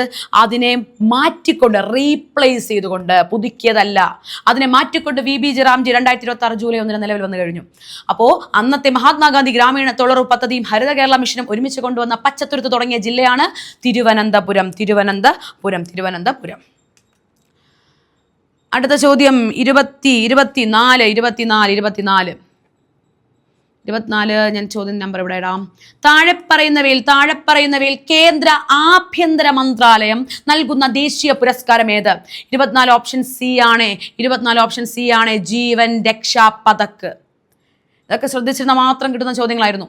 താഴെ പറയുന്നവയിൽ കേന്ദ്ര ആഭ്യന്തര കേന്ദ്രം നൽകുന്ന പുരസ്കാരങ്ങൾ തന്നെയാണ് ബാക്കി കൊടുത്തിട്ടുള്ളത്. കേന്ദ്ര ആഭ്യന്തര മന്ത്രാലയം നൽകുന്ന പുരസ്കാരമാണ് ജീവൻ രക്ഷാ പതക്. ഈ ഇടയ്ക്ക് കിടന്നൊരു പ്രീവിയസ് ചോദ്യമാണ്. അത് രാഷ്ട്രീയ വിജ്ഞാൻ പുരസ്കാർ ഏത് മേഖലയിലെ പ്രാവീണ്യമുള്ളവർക്ക് കൊടുക്കുന്നു? ഏതാണ്? ശാസ്ത്രം. വിജ്ഞാൻ, ശാസ്ത്രം. രാഷ്ട്രീയ വിജ്ഞാൻ പുരസ്കാർ ശാസ്ത്ര മേഖലയൊക്കെയാണ് കൊടുക്കുന്നത്. അപ്പൊ ഇവിടെ കേന്ദ്ര ആഭ്യന്തര മന്ത്രാലയം കൊടുക്കുന്നതാണ് ജീവൻ രക്ഷാ പതക്. 25ാമത്തെ ചോദ്യം. നിസാം സാഗർ നദീതട പദ്ധതി. നിസാം സാഗർ ഏത് നദിയിലാ? ഗോദാവരിയുടെ ഏറ്റവും വലിയ പ്രത്യേകത ഇന്ത്യയിലെ ഏറ്റവും നീളം കൂടിയ ഉപദ്വീപീയ നദി ഗോദാവരിയുടെ നീളം 1465. അപ്പൊ 1465 കിലോമീറ്റർ നീളമുള്ള 1465 ആണ് അതിന്റെ നീളം. ഗോദാവരിയിൽ സ്ഥിതി ചെയ്യുന്ന ഒരു പദ്ധതിയാണ് നിസാം സാഗർ. നീ പോ എന്ന് പഠിക്കുക. നീ പോ എന്താ? ഗോദാവരി. നീ പോ. നിസാം സാഗർ. പോ എന്ന് പറയുമ്പോൾ എന്താ? പോ എന്ന് നേരെ ഗോദാവരിട്ട് പോകണം. നീ ഗോ എന്ന് പഠിക്കുക. നീ ഗോ. നിസാം സാഗർ, ഗോദാവരി. അങ്ങനെയാണെങ്കിൽ 26ാമത്തെ ചോദ്യം. 26 ഇന്ത്യയുടെ ഏറ്റവും തെക്കേ അറ്റത്തുള്ള മേജർ തുറമുഖം. ഈ ഇടയ്ക്ക് എക്സാമിന് ചോദിച്ചതാ. ഇന്ത്യയുടെ ഏറ്റവും തെക്കേ അറ്റത്തുള്ള മേജർ തുറമുഖം ഏതാണ്? തൂത്തുക്കുടി. ഇന്ത്യയുടെ ഏറ്റവും തെക്കേ അറ്റത്തുള്ള മേജർ തുറമുഖമാണ് തൂത്തുക്കുടി. 26 അത്രേ ഉള്ളൂ. അങ്ങനെയാണെങ്കിൽ 27 പോവാം. 27 ഇതാണ്. ദക്ഷിൺ എന്ന സംസ്കൃത പദത്തിൽ നിന്നും പേര് ലഭിച്ച പീഠഭൂമി. ദക്ഷിൺ ഒരു സംസ്കൃത പദമാണ്. അതിൽ നിന്നും രൂപം കൊണ്ട പീഠഭൂമിയുടെ പേരാണ് കിടക്കും ദക്ഷിൺ. ഡെക്കാൻ പീഠഭൂമി. ദക്ഷിൺ എന്ന സംസ്കൃത പദത്തിൽ നിന്നും പേര് ലഭിച്ച പീഠഭൂമിയാണ് ഡെക്കാൻ പീഠഭൂമി. ഇന്ത്യൻ ഉപദ്വീപ പീഠഭൂമിയുടെ പ്രധാന ഭാഗം. ഒരു ലാവാ പീഠഭൂമിയാണ് ഡെക്കാൻ പീഠഭൂമി. ലാവ തണുത്തുറഞ്ഞ ശിലകൾ കൊണ്ട് നിറഞ്ഞ ശിലകൾ, അഗ്നിശിലകൾ, അതൊക്കെ ഏറ്റവും കൂടുതലുള്ള ഒരു ലാവാ പീഠഭൂമിയാണ് ഡെക്കാൻ പീഠഭൂമി. അതുപോലെ ഡെക്കാൻ പീഠഭൂമിയിലെ പ്രധാനപ്പെട്ട മണ്ണാണ് കറുത്ത മണ്ണ്. എന്നാൽ ഇന്ത്യൻ ഉപദ്വീപീയ പീഠഭൂമിയിൽ ഏറ്റവും കൂടുതൽ കാണപ്പെടുന്നത് ചുവന്ന മണ്ണാണ്. ഡെക്കാൻ പീഠഭൂമിയിൽ ലാവാ പീഠഭൂമിയാണ്. അവിടെ ഏറ്റവും കൂടുതലുള്ളത് കറുത്ത മണ്ണാണെങ്കിൽ ഉപദ്വീപ പീഠഭൂമി മൊത്തം നോക്കുമ്പോൾ ഇന്ത്യയിലെ ഉപദ്വീപ പീഠഭൂമിയിൽ ഏറ്റവും കൂടുതലുള്ളത് ചുവന്ന മണ്ണാണ്, റെഡ് സോയിലാണ്. ഓർത്തു വയ്ക്കാം. അങ്ങനെയാണെങ്കിൽ നേരെ നമ്മൾ 28ാമത്തെ ചോദ്യം പോകുന്നു. 28 ഇങ്ങനെയാണ് ചോദ്യം.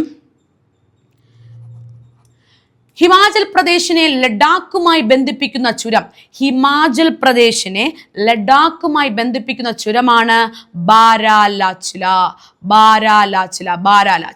അപ്പോൾ എവിടെയാണ് നമ്മുടെ ഹിമാചൽ പ്രദേശിനെ ലഡാക്കുമായി ബന്ധിപ്പിക്കുന്ന ചുരം? ലഡാക്ക്, ബാരാലാച്ചില.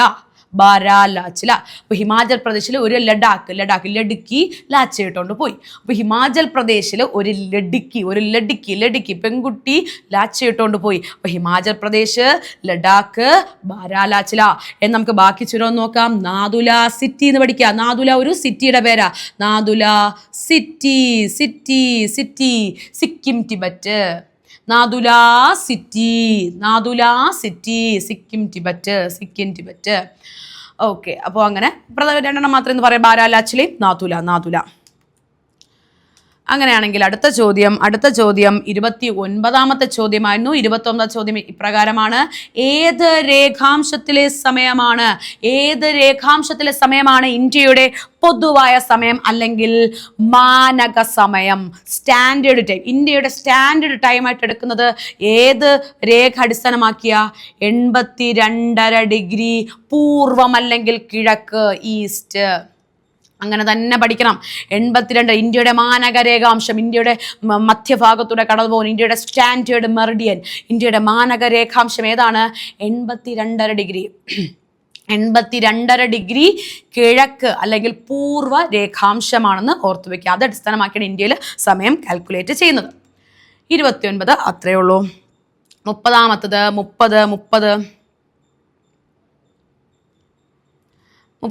PSC ഒരു ഡിലീറ്റ് ചെയ്ത ചോദ്യമായിരുന്നു. അതിൽ നമുക്കൊന്ന് വായിച്ചു നോക്കാം. ബൽവന്തറായ് മേത്ത കമ്മിറ്റി, അശോക് മേത്ത കമ്മിറ്റി വർഷങ്ങൾ ഇപ്പൊ തന്നെ പഠിച്ചോ. ബൽവന്തറായ് മേത്ത, ബൽവന്ത് 57, 1957. ബൽവന്തറായ് മേത്ത കമ്മിറ്റി 1957 ആണെങ്കിൽ അശോക് മേത്ത 1973. ഈ അശോക് മേത്ത കമ്മിറ്റിയോട് ബന്ധപ്പെടുത്തി വളരെ ഇമ്പോർട്ടൻ്റ് ആയിട്ടുള്ള ഒരു ചോദ്യമുണ്ട്. അശോക് മേത്ത കമ്മിറ്റിയിൽ അംഗമായിരുന്ന മലയാളി, അശോക് മേത്ത കമ്മിറ്റിയിൽ അംഗമായിരുന്ന മലയാളിയാണ് EMS നമ്പൂതിരിപ്പാട്. കേരളത്തിന്റെ ആദ്യത്തെ മുഖ്യമന്ത്രിയായ EMS നമ്പൂതിരിപ്പാട് അശോക് മേത്ത കമ്മിറ്റിയിലെ അംഗമായിരുന്നു. അപ്പോൾ അവരോട് ബന്ധപ്പെടുത്തിയിട്ടുള്ള ഒരു സ്റ്റേറ്റ്മെന്റ് ആയിരുന്നു. പക്ഷെ എന്ത് പറ്റി, അത് ഡിലീറ്റ് ചെയ്ത് കളഞ്ഞു. നമുക്കതുകൊണ്ട് വേണ്ട, ഡിലീറ്റ് ചെയ്തൊരു ചോദ്യമാണ് കേട്ടോ, ഡിലീറ്റ് ചെയ്തൊരു സംഭവമാണ്, വേണ്ട.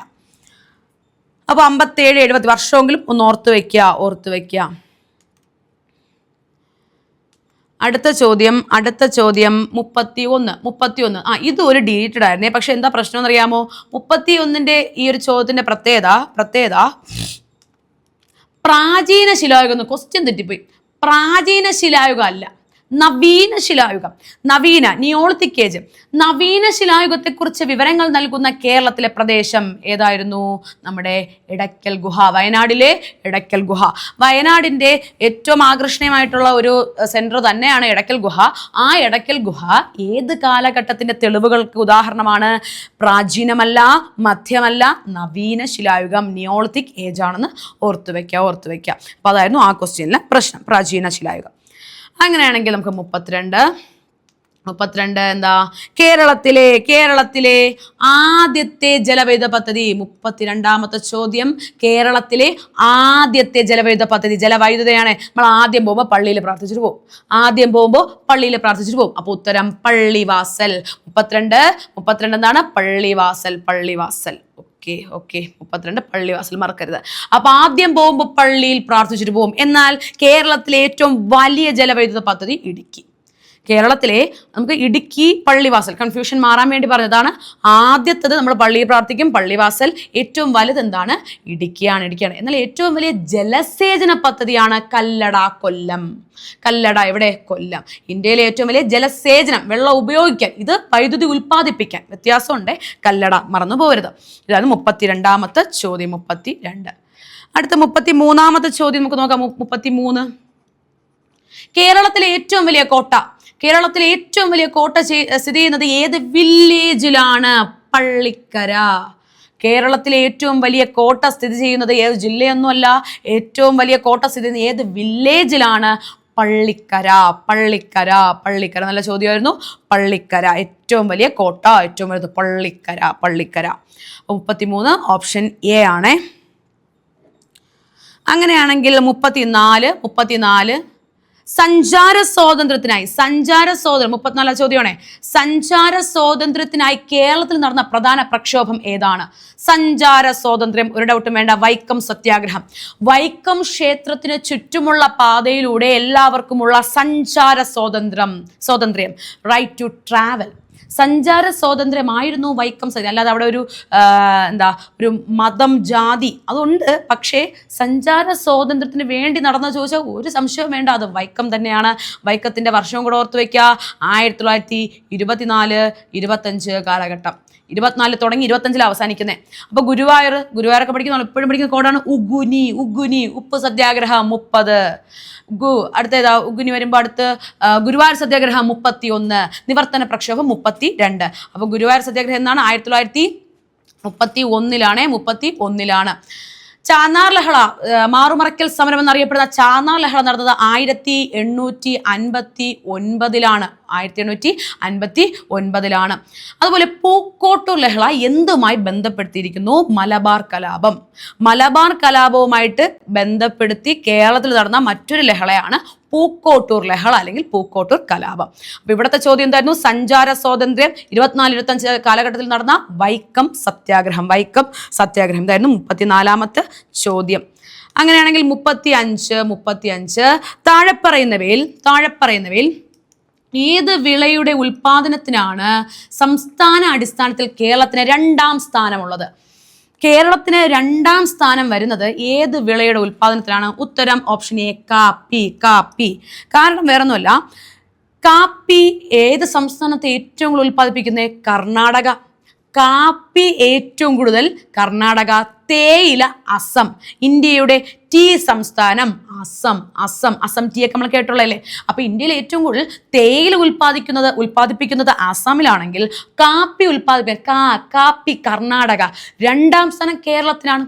കാപ്പിയുടെ ഉൽപ്പാദനത്തിൽ 2ാം സ്ഥാനം കേരളത്തിനായിരുന്നു. 35. ഏതാണ്? Option A, കാപ്പിയാണ്. അങ്ങനെയാണെങ്കിലോ അടുത്ത് നമുക്ക് നോക്കാം 36ാമത്തെ ചോദ്യം.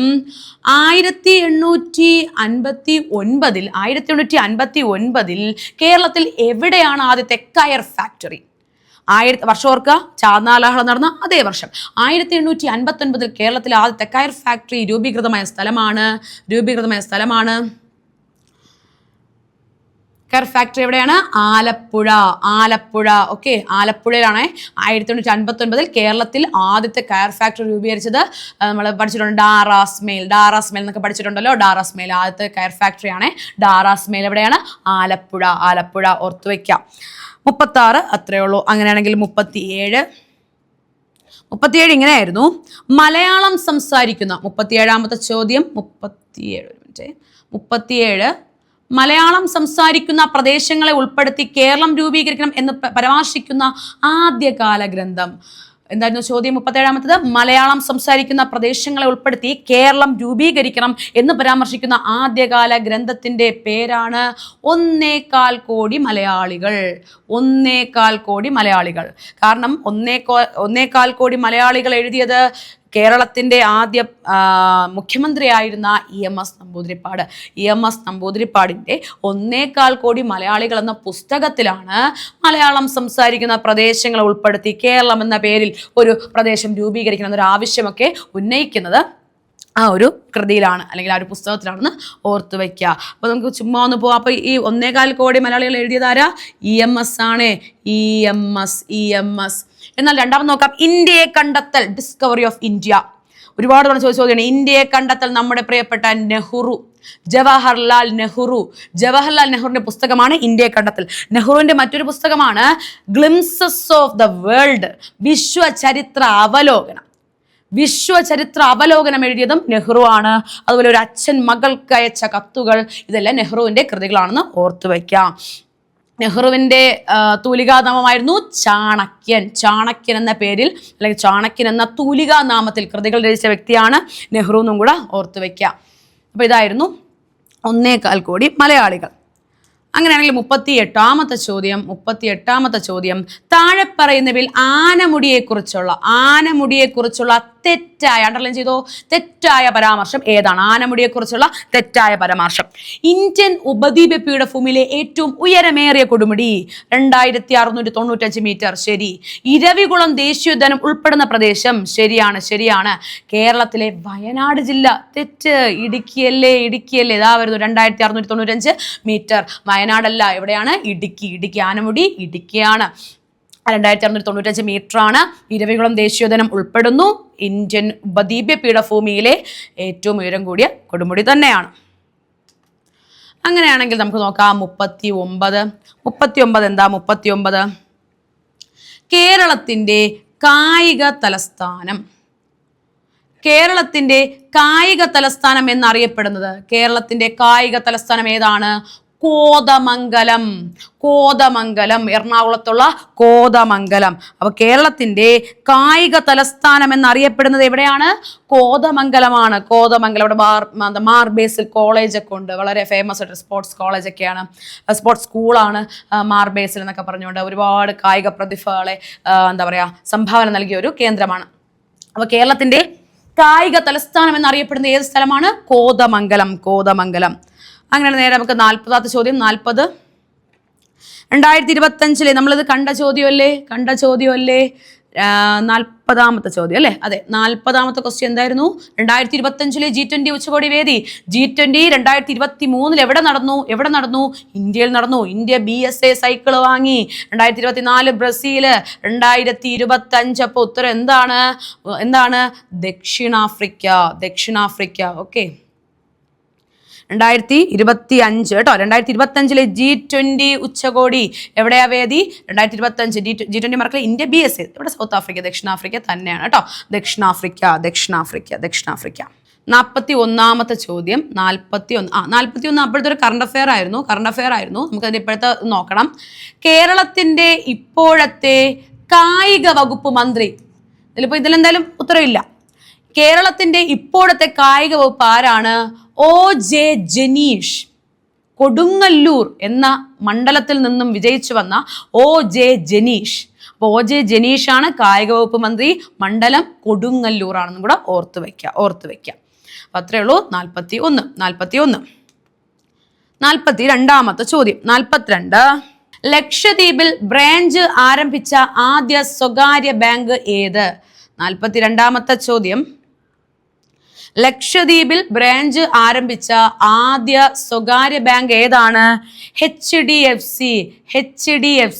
ലക്ഷദ്വീപിൽ ബ്രാഞ്ച്. ലക്ഷദ്വീപിൽ ഏതാണ്? HDFC ആണ്. 43ാമത്തെ ചോദ്യം. 43. 2024 അപ്പോഴത്തെ കറണ്ട് അഫെയർ ആയിരുന്നേ. 2024 മികച്ച നടൻ. 2024 കേരള സംസ്ഥാന ചലച്ചിത്ര മികച്ച നടൻ. നമുക്ക് വേണ്ടത് 2025. 2024 നമുക്ക് ഓർത്തു വയ്ക്കാം. 2024 ആരായിരുന്നു? പൃഥ്വിരാജ് ആയിരുന്നു അല്ലെ? 2024 പൃഥ്വിരാജാണ്. നമുക്ക് ഓർക്കേണ്ടത് ഇപ്പൊ 2025 ആണ്. 2025 25 കൊടുത്തിട്ടുള്ളൂ, 26 കൊടുത്തിട്ടില്ല. 2025 55ാമത് കേരള സംസ്ഥാന ചലച്ചിത്ര പുരസ്കാരത്തിൽ മികച്ച നടൻ ആരായിരുന്നു? മമ്മൂട്ടിയായിരുന്നു.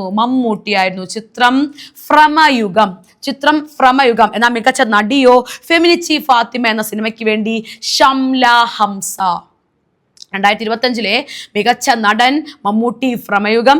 എന്നാൽ മികച്ച നടി ഷംല കാസിം അല്ലെ? ഷംല ഏത് സിനിമയ്ക്ക്? ഫെമിനിച്ചി. ഷംല ഹംസ, കാസിം അല്ല, ഷംല ഹംസയാണ്. ഏത് സിനിമ? ഫെമിനിച്ചി ഫാത്തിമ.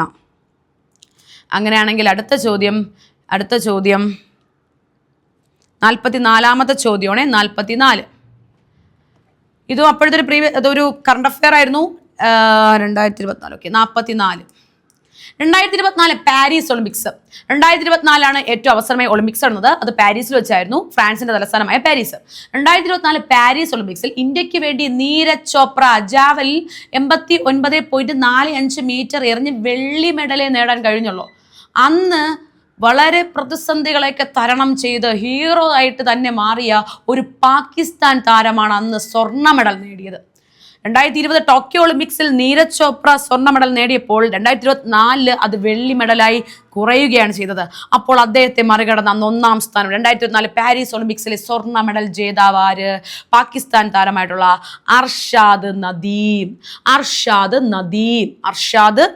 ഓർത്തു വയ്ക്കുക, അർഷാദ് നദീമായിരുന്നേ. ഇതായിരുന്നു 44ാമത്തെ ചോദ്യം. 45 ലോക നാട്ടറിവ് ദിനം. 45ാമത്തെ ചോദ്യമാണ്. ലോക നാട്ടറിവ് ദിനം എന്നായിരുന്നു? ഓഗസ്റ്റ് 22. 45ാമത്തെ ചോദ്യം ലോക നാട്ടറിവ് ദിനമാണ്. ലോക നാട്ടറിവ് ദിനം എന്നാണ്? ഓഗസ്റ്റ് 22. ഇപ്പൊ നമുക്ക് ജൂലൈ ആണ്. ജൂലൈ മാസത്തുള്ള പ്രധാനപ്പെട്ട 2 തീയതികൾ മാത്രം പറഞ്ഞു പോകുന്നു. 1 ജൂലൈ 28. പ്രീവിയസ് ചോദ്യം ആദ്യം പറയട്ടെ. പ്രകൃതി സംരക്ഷണ ദിനം. നമ്മളെല്ലാം അറിയുന്നത് പരിസ്ഥിതി ദിനം ജൂൺ 5 ഉറപ്പിച്ചു. പക്ഷെ അന്ന് ചോദ്യം പ്രകൃതി സംരക്ഷണ ദിനമായിരുന്നു. ഓപ്ഷൻ എ ജൂൺ 5 ആയിരുന്നു. പലരും അവിടെ വീണു. പക്ഷെ ഓർത്ത് വയ്ക്കൂ, പ്രകൃതി സംരക്ഷണ ദിനം, നാച്ചർ കൺസർവേഷൻ ഡേ, പ്രകൃതി സംരക്ഷണ ദിനം ജൂലൈ 28. ഒപ്പം ഹെപ്പറ്റൈറ്റിസ് ദിനവും ജൂലൈ 28. പ്രകൃതി സംരക്ഷണ ദിനവും ഹെപ്പറ്റൈറ്റിസ് ദിനവും ജൂലൈ 28. തൊട്ടടുത്ത ദിവസം ജൂലൈ 29 കടുവാ ദിനം. ജൂൺ 29 ദേശീയ സ്ഥിതി വിവര ദിനം, സ്റ്റാറ്റിസ്റ്റിക്സ് ഡേ, PC മഹലനോബിസിന്റെ ജന്മദിനം ജൂൺ 29 ദേശീയ സ്റ്റാറ്റിസ്റ്റിക്സ് ദിനം, ജൂലൈ 29 കടുവാ ദിനം ഓർത്തു വയ്ക്കാം. അപ്പൊ ഇവിടെ ലോക നാട്ടറിവ് ദിനം, നാട്ടറിവ് ഓഗസ്റ്റ് 22. ഓക്കെ, 46 ചോദ്യം. 46 ലോകാരോഗ്യ സംഘടന അനുമതി നൽകിയ ടാക് 003 വാക്സിൻ ഏത് വൈറസിനെതിരെ? ഡെങ്കി. ലോകാരോഗ്യ സംഘടന അനുമതി കൊടുത്തു. WHO ഏപ്രിൽ 7 ലോകാരോഗ്യ ദിനം 1948 നിലവിൽ വന്നു, ഓർക്കാം. അപ്പൊ ഡെങ്കി വൈറസിനെതിരെ ഉള്ള ഒരു വാക്സിനാണ് ടാക് 003. വേറൊരു വാക്സിൻ പഠിക്കണം, ഈ ഇടയ്ക്ക് വന്നു, ക്യൂഡെങ്ക. കൊണ്ടുവന്ന കമ്പനി ടക്കേഡ എന്ന കമ്പനി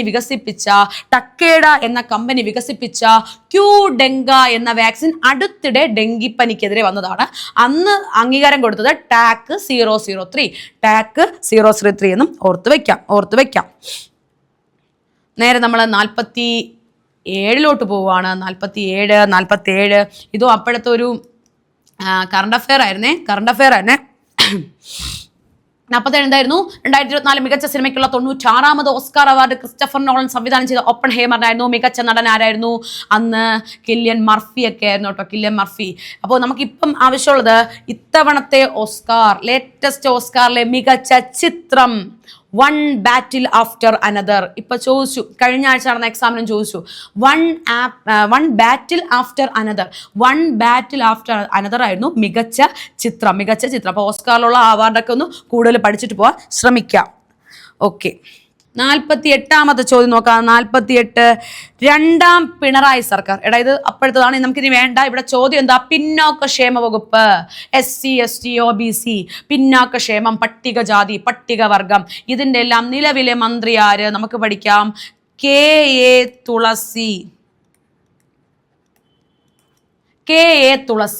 KA തുളസിയാണ് നിലവിലെ കേരള സർക്കാർ അല്ലെങ്കിൽ കേരള സംസ്ഥാനത്തിൻ്റെ SC ST OBC പട്ടികജാതി പട്ടികവർഗ പിന്നാക്കക്ഷേമ വകുപ്പ് മന്ത്രി. ഇവരെവിടെ നിന്നുള്ള മന്ത്രിയാണല്ലോ? ഏത് മണ്ഡലമാണ്?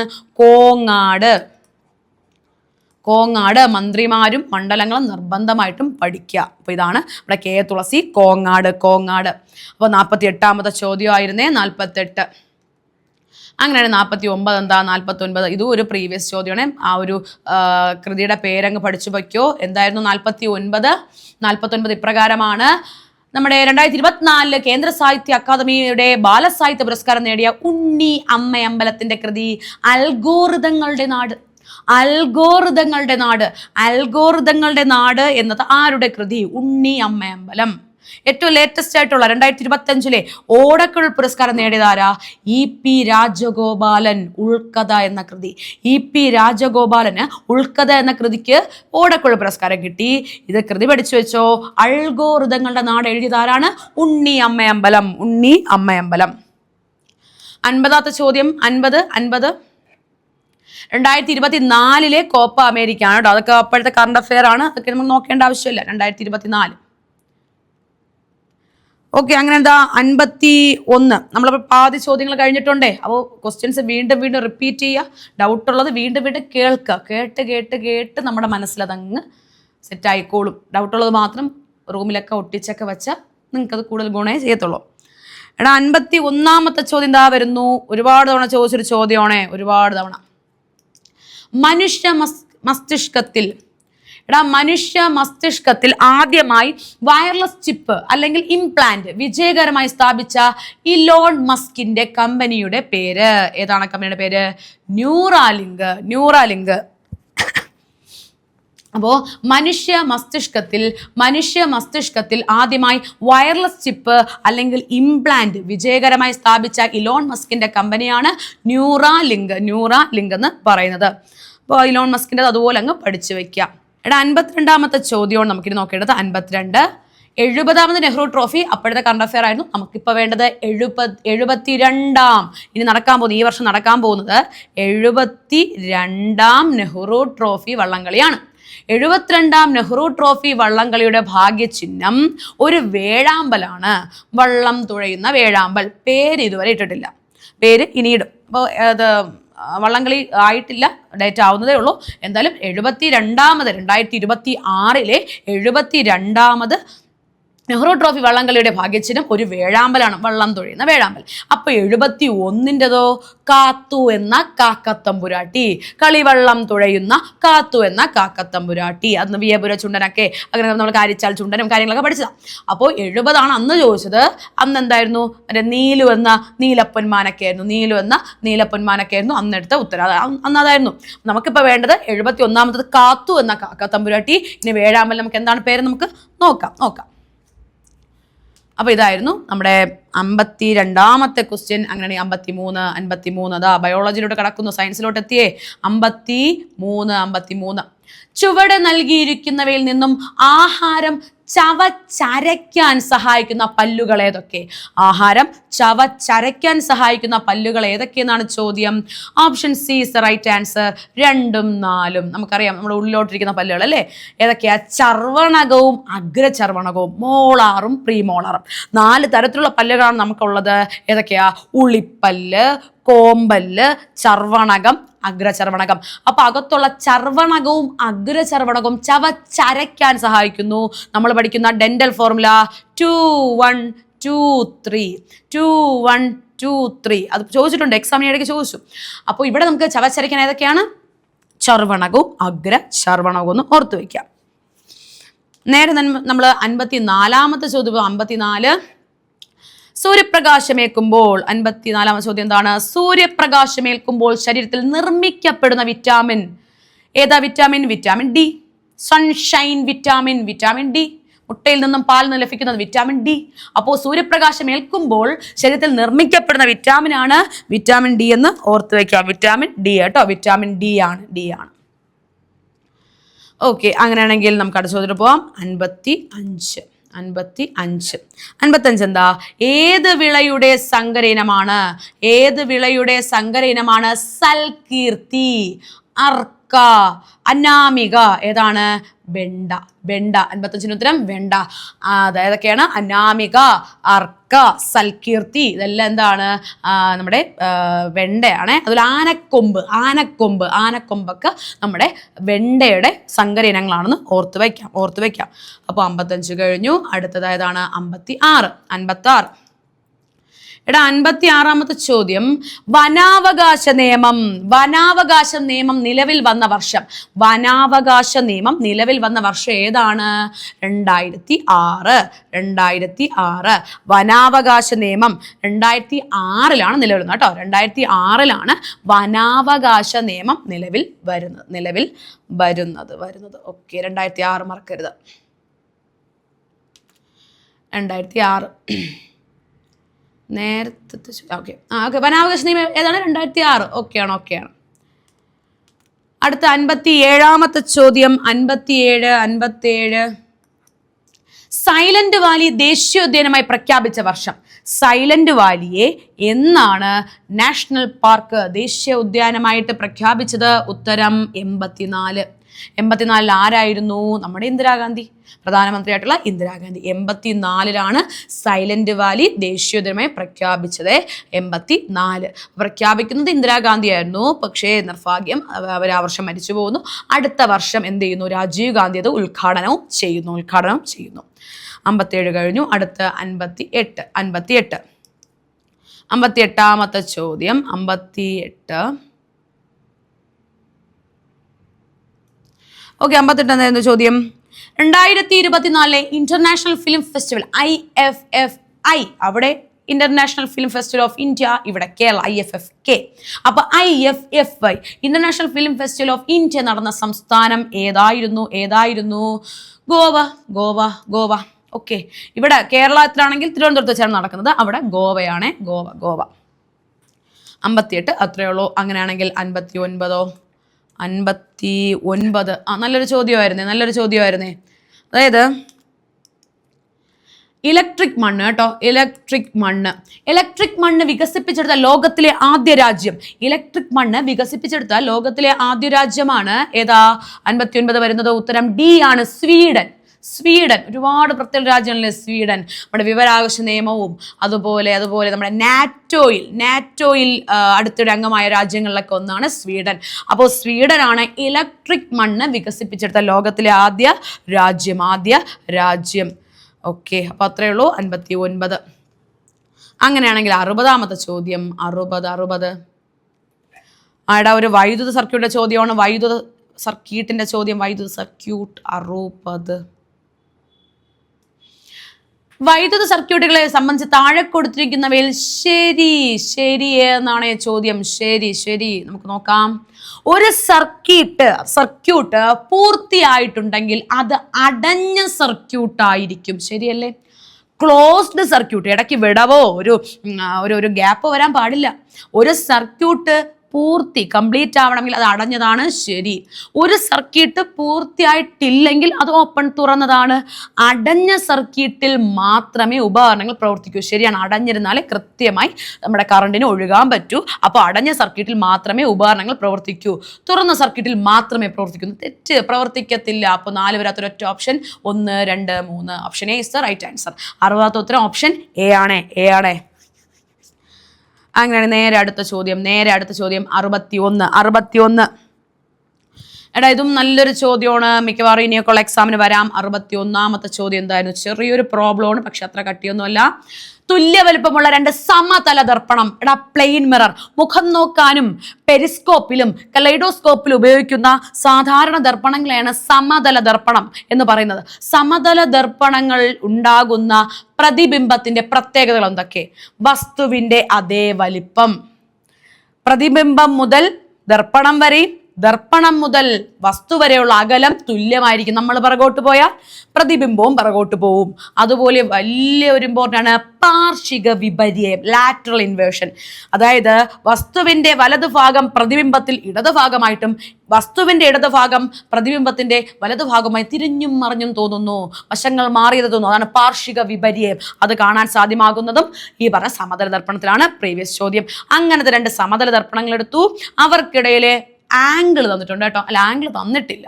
ആംഗിളാണ് അവർ കണ്ടുപിടിക്കേണ്ടത്. ഓക്കെ, എന്താണ് രണ്ട് സമതല ദർപ്പണം എടുത്തു. അവരെ എത്രയോ ഡിഗ്രിയിൽ വച്ചപ്പോൾ നമുക്ക് എത്ര 3 പ്രതിബിംബങ്ങൾ രൂപീകരിച്ചു. 3 ഇമേജസ് ഉണ്ടായെങ്കിൽ എത്ര ഡിഗ്രി? നമുക്ക് പ്രതിബിംബങ്ങളുടെ എണ്ണമല്ലേ കണ്ടുപിടിക്കേണ്ടത്. കണ്ടുപിടിക്കേണ്ട ഇക്വേഷൻ എന്താ? 360 തീറ്റ എന്ന് വെച്ചാൽ ആംഗിൾ ആണ്, -1 ആണ്. 360 ആംഗിൾ കൊണ്ട് ഡിവൈഡ് ചെയ്തിട്ട് ഒന്ന് കുറയ്ക്കണം. ഓക്കെ, നമുക്കിവിടെ ആ തീറ്റയാണ് കണ്ടുപിടിക്കേണ്ടത്. സമാധാനത്തിൽ ചെയ്യാം. നോക്കിക്കോ, എന്ന് വെച്ചാൽ എന്താ? പ്രതിബിംബങ്ങളുടെ എണ്ണം, നമ്പർ. ഇവിടെ എത്രയാ? 3. എന്നിന്റെ സ്ഥാനത്ത് 3. ആ -1 ഇപ്പുറത്ത് വരുമ്പോൾ +1 ആവൂലേ? +1 ആവും. ഈക്വൽ ടു 360 തീറ്റ. ശരി, 3 + 1 4 ഈക്വൽ ടു 360 തീറ്റ. നമുക്ക് തീറ്റ കണ്ടുപിടിക്കണം. തീറ്റ മീൻസ് ആംഗിൾ ആണേ. തീറ്റ കണ്ടുപിടിക്കുമ്പോൾ തീറ്റ മുകളിൽ പോവും, 4 താഴെ വരും. 360നെ 4 കൊണ്ട് ഡിവൈഡ് ചെയ്താൽ നമുക്ക് കിട്ടും എത്രയാ? 36 9 4 0 90 ഡിഗ്രി. അപ്പോൾ 90 ഡിഗ്രിയിൽ വയ്ക്കുമ്പോഴാണ് 2 സമതല ദർപ്പണങ്ങൾ 90 ഡിഗ്രിയിൽ വയ്ക്കുമ്പോഴാണ് നമുക്ക് എന്ത് ചെയ്യുന്നത്? വ്യക്തമായിട്ട് ഒരു 3 പ്രതിബിംബം കിട്ടുന്നത്. ഇക്വേഷൻ നിങ്ങൾ മറക്കരുത്. ഇക്വേഷൻ എന്താണ്? n = 360/θ. 360/θ -1. തരുന്ന ആംഗിളിനെ 360 ഡിവൈഡ് ചെയ്തിട്ട് ഒന്ന് കുറച്ചാൽ പ്രതിബിംബങ്ങളുടെ എണ്ണം കിട്ടും. ഇത് തിരിച്ചു ചോദിച്ചു, സോൾവ് ചെയ്തെടുക്കുക. ഇക്വേഷൻ മറക്കരുതേ. അങ്ങനെയാണ് നമുക്ക് നേരെ അടുത്ത ചോദ്യം എന്താ?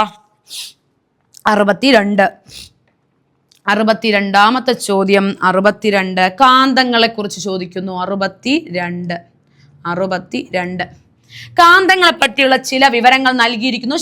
ശരിയാണ് ചോദിച്ചത്. ഓക്കെ, കാന്തത്തിന്റെ ശക്തി ഏറ്റവും കൂടുതൽ അനുഭവപ്പെടുന്നത് അതിന്റെ മധ്യഭാഗത്താണ്. ആണോ? അല്ല. പോൾസ് അറ്റങ്ങളിലാണ്, ധ്രുവങ്ങളിലാണ്. അപ്പോൾ ഇത് തെറ്റ്. ഒരു കാന്തത്തിന്റെ ശക്തി ഏറ്റവും കൂടുതൽ അനുഭവപ്പെടുന്നത് എവിടെയല്ല?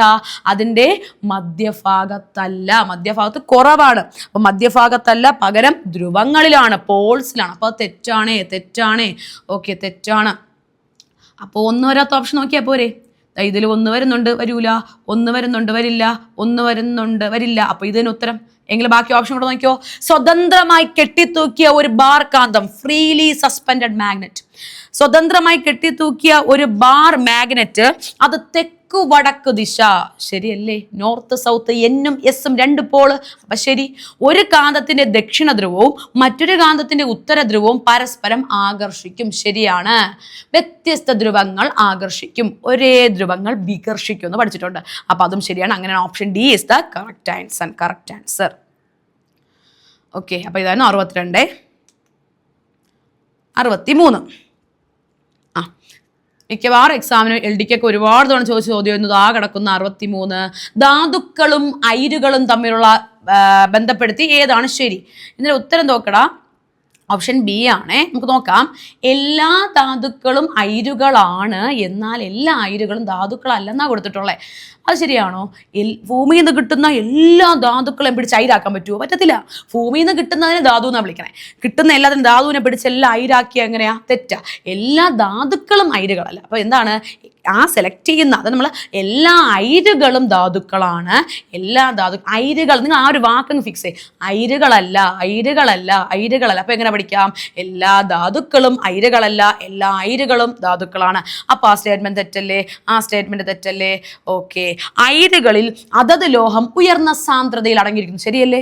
എല്ലാ ധാതുക്കളെയും അയിരെന്ന് വിളിക്കാത്തതിന് കാരണം എല്ലാ ധാതുക്കളിലും ഒരുപോലെ അല്ല നമുക്ക് ആവശ്യമുള്ള ലോഹം ഇരിക്കുന്നത്. പക്ഷേ അയിരെന്ന് പറയുമ്പോൾ നമുക്ക് ആവശ്യമുള്ള ലോഹം വളരെ ഉയർന്ന സാന്ദ്രതയിൽ ഇരിക്കുന്നു. അപ്പോൾ ശരി. ധാതുക്കൾ എല്ലായ്പ്പോഴും അവിടെ ശുദ്ധമായ രൂപത്തിൽ കാണുന്നു. ധാതു ഭൂമിയിൽ നിന്ന് കിട്ടുന്ന സാധനം അതെങ്ങനെ ശുദ്ധതയിലിരിക്കുന്നത്? അപ്പോൾ തെറ്റാണ്. അയിരുകൾ എല്ലായ്പ്പോഴും ലോഹമല്ലെന്നാ പറയുന്നത്. ലോഹമാണ്. അയിരുകൾ എന്ന് പറയുമ്പോൾ നമുക്ക് ലോഹം വേറെ, ലോഹത്തിന്റെ രൂപമാണ് അയിര്. അപ്പോൾ അതും തെറ്റാണ്. Option B is the right answer. അങ്ങനെയാണെങ്കിൽ നമുക്ക് നേരെ 64ാമത് ചോദ്യം പോവാം. 64 എന്തായിരുന്നു? വിനാഗിരി. 64ാമത്തെ ചോദ്യം. വിനാഗിരി ബേക്കിംഗ് സോഡയുമായി പ്രവർത്തിക്കുമ്പോൾ ഉണ്ടാകുന്ന വാതകത്തിന്റെ സവിശേഷത. വിനാഗിരി എന്ന് പറയുന്നത് അസറ്റിക് ആസിഡാണ്. വിനാഗിരി. ബേക്കിംഗ് സോഡ എന്ന് പറയുന്നത് എന്താണ്? സോഡിയം ബൈകാർബണേറ്റ് ആണോ? നമ്മൾ ബേക്കിംഗ് സോഡ എന്ന് വെച്ചാൽ എന്താണ്? അപ്പക്കാരം. Bi sodium bicarbonate. ബേക്കിംഗ് സോഡയുണ്ട്, വാഷിംഗ് സോഡയുണ്ട്. ഇപ്പൊ വിനാഗിരി മാറ്റി വയ്ക്കുക. വിനാഗിരി എന്താണ്? Acetic acid. Baking soda, washing soda, 2 type ഉണ്ട്. ബേക്കിംഗ് എന്ന് പറയുന്നത് അപ്പക്കാരം അല്ലേ? അപ്പക്കാരം. ബൈ എന്ന് പഠിക്കുക, സോഡിയം ബൈകാർബണേറ്റ്. അപ്പോൾ മറ്റേ washing soda sodium carbonate, bi ചേർക്കരുതേ. അപ്പോൾ അസറ്റിക് ആസിഡും അതുപോലെ സോഡിയം ബൈകാർബണേറ്റും കൂടെ റിയാക്ട് ചെയ്യുമ്പോൾ നമുക്ക് കിട്ടുന്ന ആ വാതകത്തിന്റെ പ്രത്യേകത എന്ത്? കിട്ടുന്ന വാതകം കാർബൺ ഡൈ ഓക്സൈഡ് ആണ്. ചിന്തിച്ച് വെച്ചേ. കാർബൺ ഡൈ ഓക്സൈഡ് ആണ്. എടുക്കുന്നത് sodium bicarbonate carbon dioxide ഉണ്ട്. അപ്പോൾ കിട്ടുന്ന ഇതിൽ നമ്മൾ ഇത് അറിയണം. ഇത് പ്രവർത്തിക്കുമ്പോൾ കിട്ടുന്ന വാതകം കാർബൺ ഡൈ ഓക്സൈഡ് ആണ്. അവന്റെ പ്രത്യേകത എന്താ? അവൻ തീ കെടുത്തുന്ന വാതകം. അഗ്നിശമനികളിൽ ഉപയോഗിക്കുന്ന വാതകം കാർബൺ ഡൈ ഓക്സൈഡ്. അപ്പോൾ ഇവിടെ ലഭിക്കുന്ന വാതകം കാർബൺ ഡൈ ഓക്സൈഡ് ആണ്. തീ കെടുത്തുകയാണ് ചെയ്യുന്നത് കേട്ടോ. അപ്പോൾ ഇതാണ് 64ാമത്തെ ചോദ്യം. അപ്പോൾ അടുത്ത നമുക്ക് നോക്കേണ്ടത് 65ാമത്തെ ചോദ്യമാണ്. 65. സ്ത്രീ തൊഴിലാളികൾ തൊഴിലിടങ്ങളിൽ നേരിടുന്ന പ്രശ്നങ്ങൾ തൊഴിൽ വകുപ്പിനെ അറിയിക്കാനുള്ള കോൾ സെന്ററിന്റെ പേരെന്ത്? കോൾ സെന്ററിന്റെ പേര് സഹജ.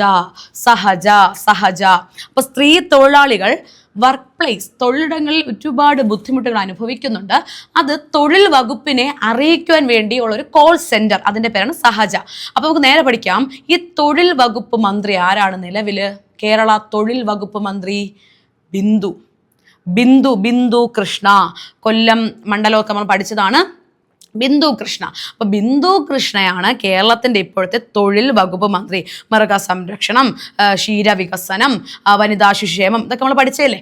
അപ്പോൾ ആ ബിന്ദു കൃഷ്ണയാണ് നമ്മുടെ എന്തിൻ്റെയും കൂടെ മന്ത്രി? തൊഴിൽ വകുപ്പ് മന്ത്രി എന്നും കൂടെ ഓർത്തു വെക്കുക. അപ്പോൾ ആ തൊഴിൽ വകുപ്പിനെ ഈ സ്ത്രീ തൊഴിലാളികൾ അനുഭവിക്കുന്ന ബുദ്ധിമുട്ടുകൾ വിളിച്ചു പറയാനുള്ള കോൾ സെന്ററിന്റെ പേരാണ് സഹജ. സഹജ സഹജ. അങ്ങനെയാണെങ്കിൽ 66-ാമത്തെ ചോദ്യം, 66. ഇത് നല്ല ചോദ്യമാണേ. 66.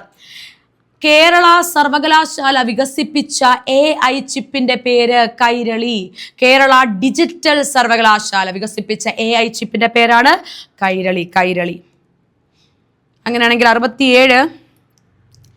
ലോകവ്യാപകമായി പടർന്നു പിടിച്ച COVID-19, നമ്മളൊക്കെ വീട്ടിലിരുത്തിയ നമ്മുടെ പേടി സ്വപ്നമായിരുന്ന COVID-19, അത് ആദ്യമായി പൊട്ടിപ്പുറപ്പെട്ട സ്ഥലത്തിന്റെ പേരെന്താണ്? Wuhan, China. വുഹാൻ. ഈ സ്ഥലങ്ങളെല്ലാം ചൈനയാണ്. ബെയ്ജിങ്ങും ഹോങ്കോങ്ങും വുഹാനും ഷാങ്കായും. അപ്പോൾ വുഹാനിലാണ് ആദ്യമായിട്ട് ഇത് പൊട്ടിപ്പുറപ്പെട്ടതായിട്ട് നമ്മൾ കരുതപ്പെടുന്നത്. അപ്പോൾ അതായിരുന്നു നമ്മുടെ COVID-19 ചോദ്യം. 67 കഴിഞ്ഞു. അടുത്ത 68. 68 എന്താ? താഴെ പറയുന്നവയിൽ ജീവിതശൈലി രോഗം അല്ലാത്തതെന്നാ ചോദിച്ചേ. ജീവിതശൈലിയിലൂടെ നമുക്ക് ബാധിക്കപ്പെടുന്ന രോഗം അല്ലാത്തത് ഏതാണ്? പ്രമേഹം ജീവിതശൈലി ആണല്ലോ, ആണ്. രക്താതിമർദ്ദം അതായത് ഹൈപ്പർ ടെൻഷൻ ആണ്. പക്ഷാഘാതം സ്ട്രോക്ക് ആണ്. ടൈഫോയിഡ് അല്ല. ടൈഫോയിഡ് ഒരു ബാക്ടീരിയൽ രോഗമാണ്. സാൽമോണല്ല ടൈഫൈ എന്ന ബാക്ടീരിയ ഉണ്ടാക്കുന്ന രോഗമാണ് ടൈഫോയിഡ്. അപ്പോൾ അതാണ് നമ്മുടെ ഉത്തരം. അതൊരു ജീവിതശൈലി രോഗം അല്ല കേട്ടോ. ഒരു എന്താ പറയുക, ഒരു പാത്തോജൻ, രോഗകാരി ഉണ്ടാക്കുന്ന രോഗമാണ്. 68. അങ്ങനെയാണെങ്കിൽ 69 എന്താ? 69. സ്തനാർബുദം കണ്ടുപിടിക്കാൻ സഹായിക്കുന്ന ടെസ്റ്റ്. സ്തനാർബുദം, ബ്രസ്റ്റ് ക്യാൻസർ. സ്തനാർബുദം കണ്ടുപിടിക്കാൻ സഹായിക്കുന്ന ടെസ്റ്റ് ആണ് എന്താ? മാമോഗ്രാം. മാമോഗ്രാം എന്ന് പറയുന്നത് അതാണ് കേട്ടോ. മാമോഗ്രാം. ശരി, മറന്നു പോരുത്. സ്തനാർബുദം, മാമോഗ്രാം. എന്നാൽ ഗർഭാശയ ക്യാൻസറോ? ഗർഭാശയ ക്യാൻസർ ആണെങ്കിൽ അത് പാപ്സ്മിയർ ടെസ്റ്റ്, ഓപ്ഷൻ ഡി. ഇവിടെ സ്തനാർബുദം, ബ്രസ്റ്റ് ക്യാൻസർ ആണെങ്കിൽ അത് മാമോഗ്രാം, മാമറി ഗ്ലാൻഡ്, അങ്ങനെ കണക്ട് ചെയ്യുക, മാമോഗ്രാം. എന്നാൽ ഗർഭാശയമാണെങ്കിൽ അത് പാപ്സ്മിയർ ആണ്. പാപ്സ്മിയർ. 70-ാമത്തെ ചോദ്യം. 70. HIV ബാധിതരുടെ ടെസ്റ്റിങ്ങിനും കൗൺസിലിംഗുമായി കേരള ഗവൺമെന്റ് ആവിഷ്കരിച്ച സംവിധാനം. ആർക്കാണ്? HIV വൈറസ് കാരണം ഉണ്ടാകുന്ന രോഗമാണ് എയ്ഡ്സ്. HIV ബാധിതരുടെ ടെസ്റ്റിങ്ങിനും കൗൺസിലിംഗിനുമായി കേരള ഗവൺമെന്റ് ആവിഷ്കരിച്ച സംവിധാനമാണ് ഓപ്ഷൻ എ, ജ്യോതിസ്. അത് നല്ല ചോദ്യമാണ്. നമ്മൾ നേരത്തെ കണ്ടു, സ്ത്രീകൾ തൊഴിലിടങ്ങളിൽ അനുഭവിക്കുന്ന ബുദ്ധിമുട്ടുകളെ തൊഴിൽ വകുപ്പിനെ വിളിച്ചറിയിക്കാൻ വേണ്ടിയുള്ള കോൾ സെന്റർ സഹജ. HIV ബാധിതരുടെ ടെസ്റ്റിങ്ങിനും കൗൺസിലിംഗിനും വേണ്ടിയുള്ള കേരള ഗവൺമെന്റ് സംവിധാനമാണ് ജ്യോതിസ്. ഓക്കെ, അത്രയേ ഉള്ളൂ. അടുത്ത 71 എന്താ? അതും അപ്പോഴത്തെ ഒരു കറണ്ട് അഫെയർ ആയിരുന്നു. എന്താണ് 71? 2024 സെപ്റ്റംബറിൽ മങ്കി പോക്സ് വച്ച് കണക്ട് ചെയ്യാനൊക്കെ നമ്മൾ അന്ന് പഠിച്ചിട്ടുണ്ടായിരുന്നത് ഉത്തരം മലപ്പുറം. M4 മലപ്പുറം. പോക്സ് സ്ഥിരീകരിച്ച കേരളത്തിലെ ജില്ല ഏതാണ്? മലപ്പുറം. ഇപ്പൊ ഏറ്റവും ലേറ്റസ്റ്റ് ട്രെൻഡിങ് ചോദ്യമാണ് നമ്മുടെ അമീബിക് മസ്തിഷ്ക ജ്വരത്തിന് കാരണമായിട്ടുള്ള രോഗമാണോ? അമീബിയാസിസ് എന്താണ്? അമീബിക് മസ്തിഷ്ക ജ്വരം എന്താണ്? Naegleria fowleri. നമ്മളങ്ങനെ പഠിച്ച നെക്ക് കഴുത്തി കൂടെ കയറി മസ്തിഷ്കത്തെ ബാധിക്കും. കോഡ് പഠിച്ചതാണല്ലേ. നെഗ്ലേറിയ ഫൗലേറി ഏത് രോഗത്തിന് കാരണമാണ്? അമീബിക് മസ്തിഷ്ക ജ്വരം എന്ന് ഓർത്തു വയ്ക്കാം. ഇവിടെ ചോദിച്ചു 2024 എംപോക്സ് ഏത് ജില്ലയിലാണ്? നമ്മുടെ മലപ്പുറം. അങ്ങനെയാണെങ്കിൽ 72 അല്ലേ? 72 ചോദ്യം എന്താ? ജലജന്യ രോഗമാണ് കോളറ. നമ്മുടെ മലിനജലത്തിലൂടെ പകരുന്ന രോഗം നമ്മൾ കോമഡി ടൈം എന്ന് പഠിച്ചിട്ടുണ്ട്. കോളറ, മഞ്ഞപ്പിത്തം, അതുപോലെ നമ്മുടെ ഡിസെൻറ്ററി എന്നൊക്കെ നമ്മൾ ടൈഫോയിഡ്, അതിലൊന്നാണല്ലോ കോളറ. കോമഡി ടൈം എന്ന് കോഡ് പഠിക്കണേ. മലിനജലത്തിലൂടെ പകരുന്ന രോഗങ്ങൾ. അപ്പോൾ ജലത്തിലൂടെ പകരുന്ന രോഗമാണല്ലോ കോളറ. ആ കോളറ പരത്തുന്ന രോഗമാണ് ഏതാണ്? Option A, Vibrio cholerae. അപ്പോൾ വിബ്രിയോ ആണ് കോളറ. സാൽമണല്ല നേരത്തെ പറഞ്ഞു, സാൽമണല്ല ടൈഫോയിഡ്, കുടലിനെ ബാധിക്കുന്ന ടൈഫോയിഡിന് കാരണം ആരാണ്? സാൽമണല്ല ടൈഫി ആണ്. ഇതായിരുന്നു 72-ാമത്തെ ചോദ്യം. അങ്ങനെ നമുക്ക് നേരെ പോടാം. 73 73-ാമത്തെ ചോദ്യം എന്തായിരുന്നു? നവജാത ശിശുക്കളിലെ 73 ക്വസ്റ്റ്യൻ നമ്പർ ഇതാണ്. നവജാത ശിശുക്കളിലെ ജനന വൈകല്യങ്ങൾ കണ്ടുപിടിക്കുന്നതിന് കേരള ഗവൺമെന്റ് രൂപം കൊടുത്ത പദ്ധതി എന്തായിരുന്നു? നവജാത ശിശുക്കളിലെ ജനന വൈകല്യങ്ങൾ കണ്ടുപിടിക്കാൻ കേരള ഗവൺമെന്റ് രൂപം കൊടുത്ത പദ്ധതിയുടെ പേരാണ് ശലഭം. ഒരു പ്യൂപ്പ പൊട്ടി ആദ്യ ആ ചിത്രശലഭം ഇങ്ങനെ ലോകത്തേക്ക് വരുന്നത് പോലെ കുഞ്ഞുങ്ങളല്ലേ, നവജാത ശിശുക്കൾ, അവർ പോലും അറിയാതെ അവരെ ബാധിക്കുന്ന ഓരോ ജനന വൈകല്യങ്ങൾ, അവരുടെ കുട്ടിക്കാലം എല്ലാം കവർന്നെടുക്കുന്ന ആ ജനന വൈകല്യങ്ങൾ വ്യക്തമായി നേരത്തെ തിരിച്ചറിയാൻ വേണ്ടി, കണ്ടുപിടിക്കാൻ വേണ്ടിയുള്ള കേരള ഗവൺമെന്റ് പദ്ധതിയുടെ പേരാണ് ശലഭം. അങ്ങനെയാണെങ്കിൽ 74 ജലസ്രോതസ്സുകൾ അണുവിമുക്തമാക്കുന്നതിനുള്ള വില കുറഞ്ഞതും ഫലപ്രദവുമായ മാർഗം എന്താണ്? ആ മാർഗം ബ്ലീച്ചിങ് പൗഡർ. ആർക്കറിഞ്ഞൂടാത്തെ അല്ലേ? ബ്ലീച്ചിങ് പൗഡർ ജലസ്രോതസ്സുകൾ അണുവിമുക്തമാക്കാനുള്ള ഏറ്റവും വില കുറഞ്ഞതും ഫലപ്രദവുമാണ്. പക്ഷെ അതാണ് ബ്ലീച്ചിങ് പൗഡർ എന്ന് ഓർത്ത് വയ്ക്കുക. 74. അങ്ങനെ 75 എന്താ? 75 നാഷണൽ ഇൻസ്റ്റിറ്റ്യൂട്ട് ഓഫ് വൈറോളജി സ്ഥിതി ചെയ്യുന്ന സ്ഥലം. നാഷണൽ ഇൻസ്റ്റിറ്റ്യൂട്ട് ഓഫ് വൈറോളജി സ്ഥിതി ചെയ്യുന്ന സ്ഥലമാണ് പൂനെയിലെ നാഷണൽ ഇൻസ്റ്റിറ്റ്യൂട്ട് ഓഫ് വൈറോളജിയാണ് നമ്മുടെ കോവാക്സിൻ കൊണ്ടുവന്നത്. അതിന് അംഗീകാരം കൊടുത്തത് സെറം ഇൻസ്റ്റിറ്റ്യൂട്ട് എന്നൊക്കെ പഠിച്ചിട്ടില്ലേ? അപ്പോൾ നമ്മുടെ നാഷണൽ ഇൻസ്റ്റിറ്റ്യൂട്ട് ഓഫ് വൈറോളജി സ്ഥിതി ചെയ്യുന്ന സ്ഥലമാണ് ഇവിടെ പൂനെ. അപ്പോൾ ഇനി നമുക്ക് നോക്കേണ്ടത് 76-ാമത്തെ ചോദ്യമാണ്. 76 ചോദ്യം എന്തായിരുന്നു? താഴെ പറയുന്നവരിൽ ആരാണ് കേന്ദ്ര ആരോഗ്യ കുടുംബക്ഷേമ വകുപ്പ് മന്ത്രി? നിലവിലെ കേന്ദ്ര ആരോഗ്യ കുടുംബക്ഷേമ വകുപ്പ് മന്ത്രിയാണ്. ഉത്തരം ഓപ്ഷൻ സി, JP നഡ്ഡ. അടുത്ത ചോദ്യം 77 എന്ന് പറയുന്നത് ജീവിതശൈലി രോഗങ്ങളെ നിയന്ത്രിക്കാൻ വേണ്ടി 77-ാമത്തെ ചോദ്യം എന്തായിരുന്നു? ജീവിതശൈലി രോഗങ്ങളെ നിയന്ത്രിക്കാൻ വേണ്ടി കേരള ഗവൺമെന്റ് രൂപീകരിച്ച നൂതന പരിപാടി. 77-ാമത്തെ ചോദ്യം ജീവിതശൈലി രോഗങ്ങളെ നിയന്ത്രിക്കാൻ വേണ്ടി കൊണ്ടുവന്ന പദ്ധതിയുടെ പേരാണ് ഓപ്ഷൻ എ, അമൃതം ആരോഗ്യം.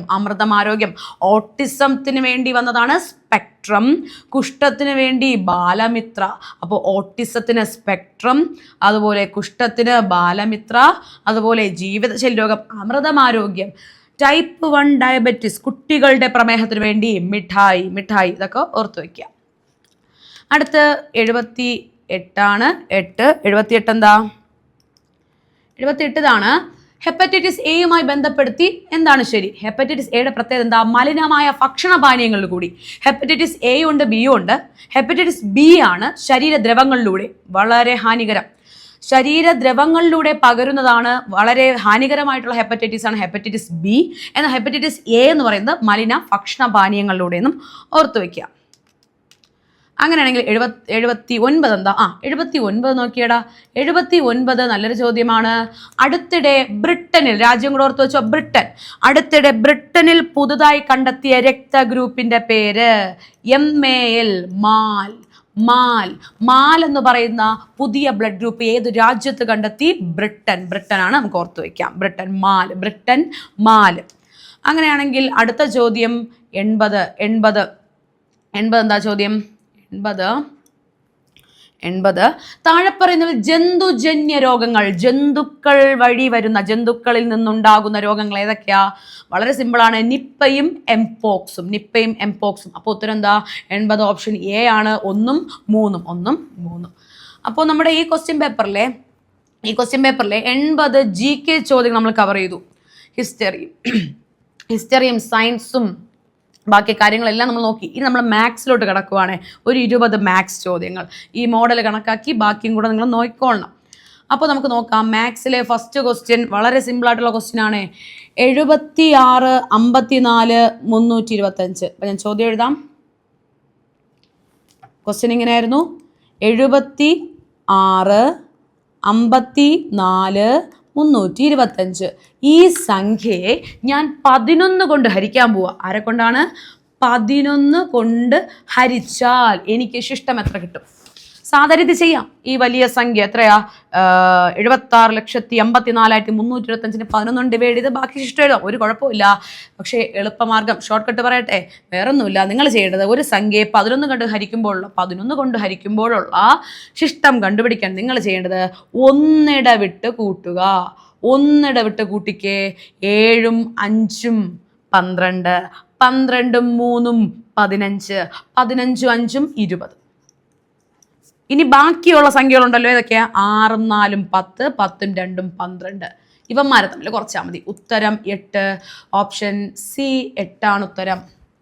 ഒരു സംഖ്യയെ 11 കൊണ്ട് ഹരിക്കും. 11 കൊണ്ട് ഹരിക്കുമ്പോഴുള്ള ശിഷ്ടം കണ്ടുപിടിക്കാൻ ഒന്നിടവിട്ട് കൂട്ടി തമ്മിൽ കുറയ്ക്കുക. ഒന്നിടവിട്ട് കൂട്ടി തമ്മിൽ കുറയ്ക്കുക. ഏത് വലുതും ഏത് ചെറുതും ഇതുവഴി ഓക്കെയാണ്. മനസ്സിലായെന്ന് വിശ്വസിക്കുന്നു. വീഡിയോ പോസാക്കി ഒന്നുകൂടെ ഒന്ന് ചെയ്തു നോക്കുക. അങ്ങനെയാണെങ്കിൽ അടുത്ത ക്വസ്റ്റ്യനോട്ട് പോവാം. അടുത്ത ക്വസ്റ്റ്യൻ എന്താ, 82ാമത്തെ ചോദ്യം. വളരെ സിമ്പിൾ. 82ാമത്തെ ക്വസ്റ്റ്യൻ ഇങ്ങനെയായിരുന്നു. ഒരു സമഭുജ ത്രികോണം, എല്ലാ വശങ്ങളും തുല്യമായ ത്രികോണമാണ് സമഭുജ ത്രികോണം. അതിൻ്റെ ചുറ്റളവ് പെരിമീറ്റർ തന്നിട്ടുണ്ട് 12.9 സെന്റിമീറ്റർ. എങ്കിൽ അതിൻ്റെ ഒരു വശം, ഒരു സമഭുജ ത്രികോണത്തിന്റെ ചുറ്റളവാണ് 3a, 3 × ഒരു വശം. അപ്പൊ 3a തന്നിട്ടുണ്ട് 12.9. അങ്ങനെയാണ് a ഒരു വശം കണ്ടുപിടിക്കുക. എന്ത് ചെയ്താൽ മതി, 12.9നെ 3 കൊണ്ട് ഡിവൈഡ് ചെയ്താൽ മതി. ഇവിടെ ഇൻറ്റു 3 അപ്പുറത്ത് പോകുമ്പോൾ ഡിവൈഡ് ആവേ.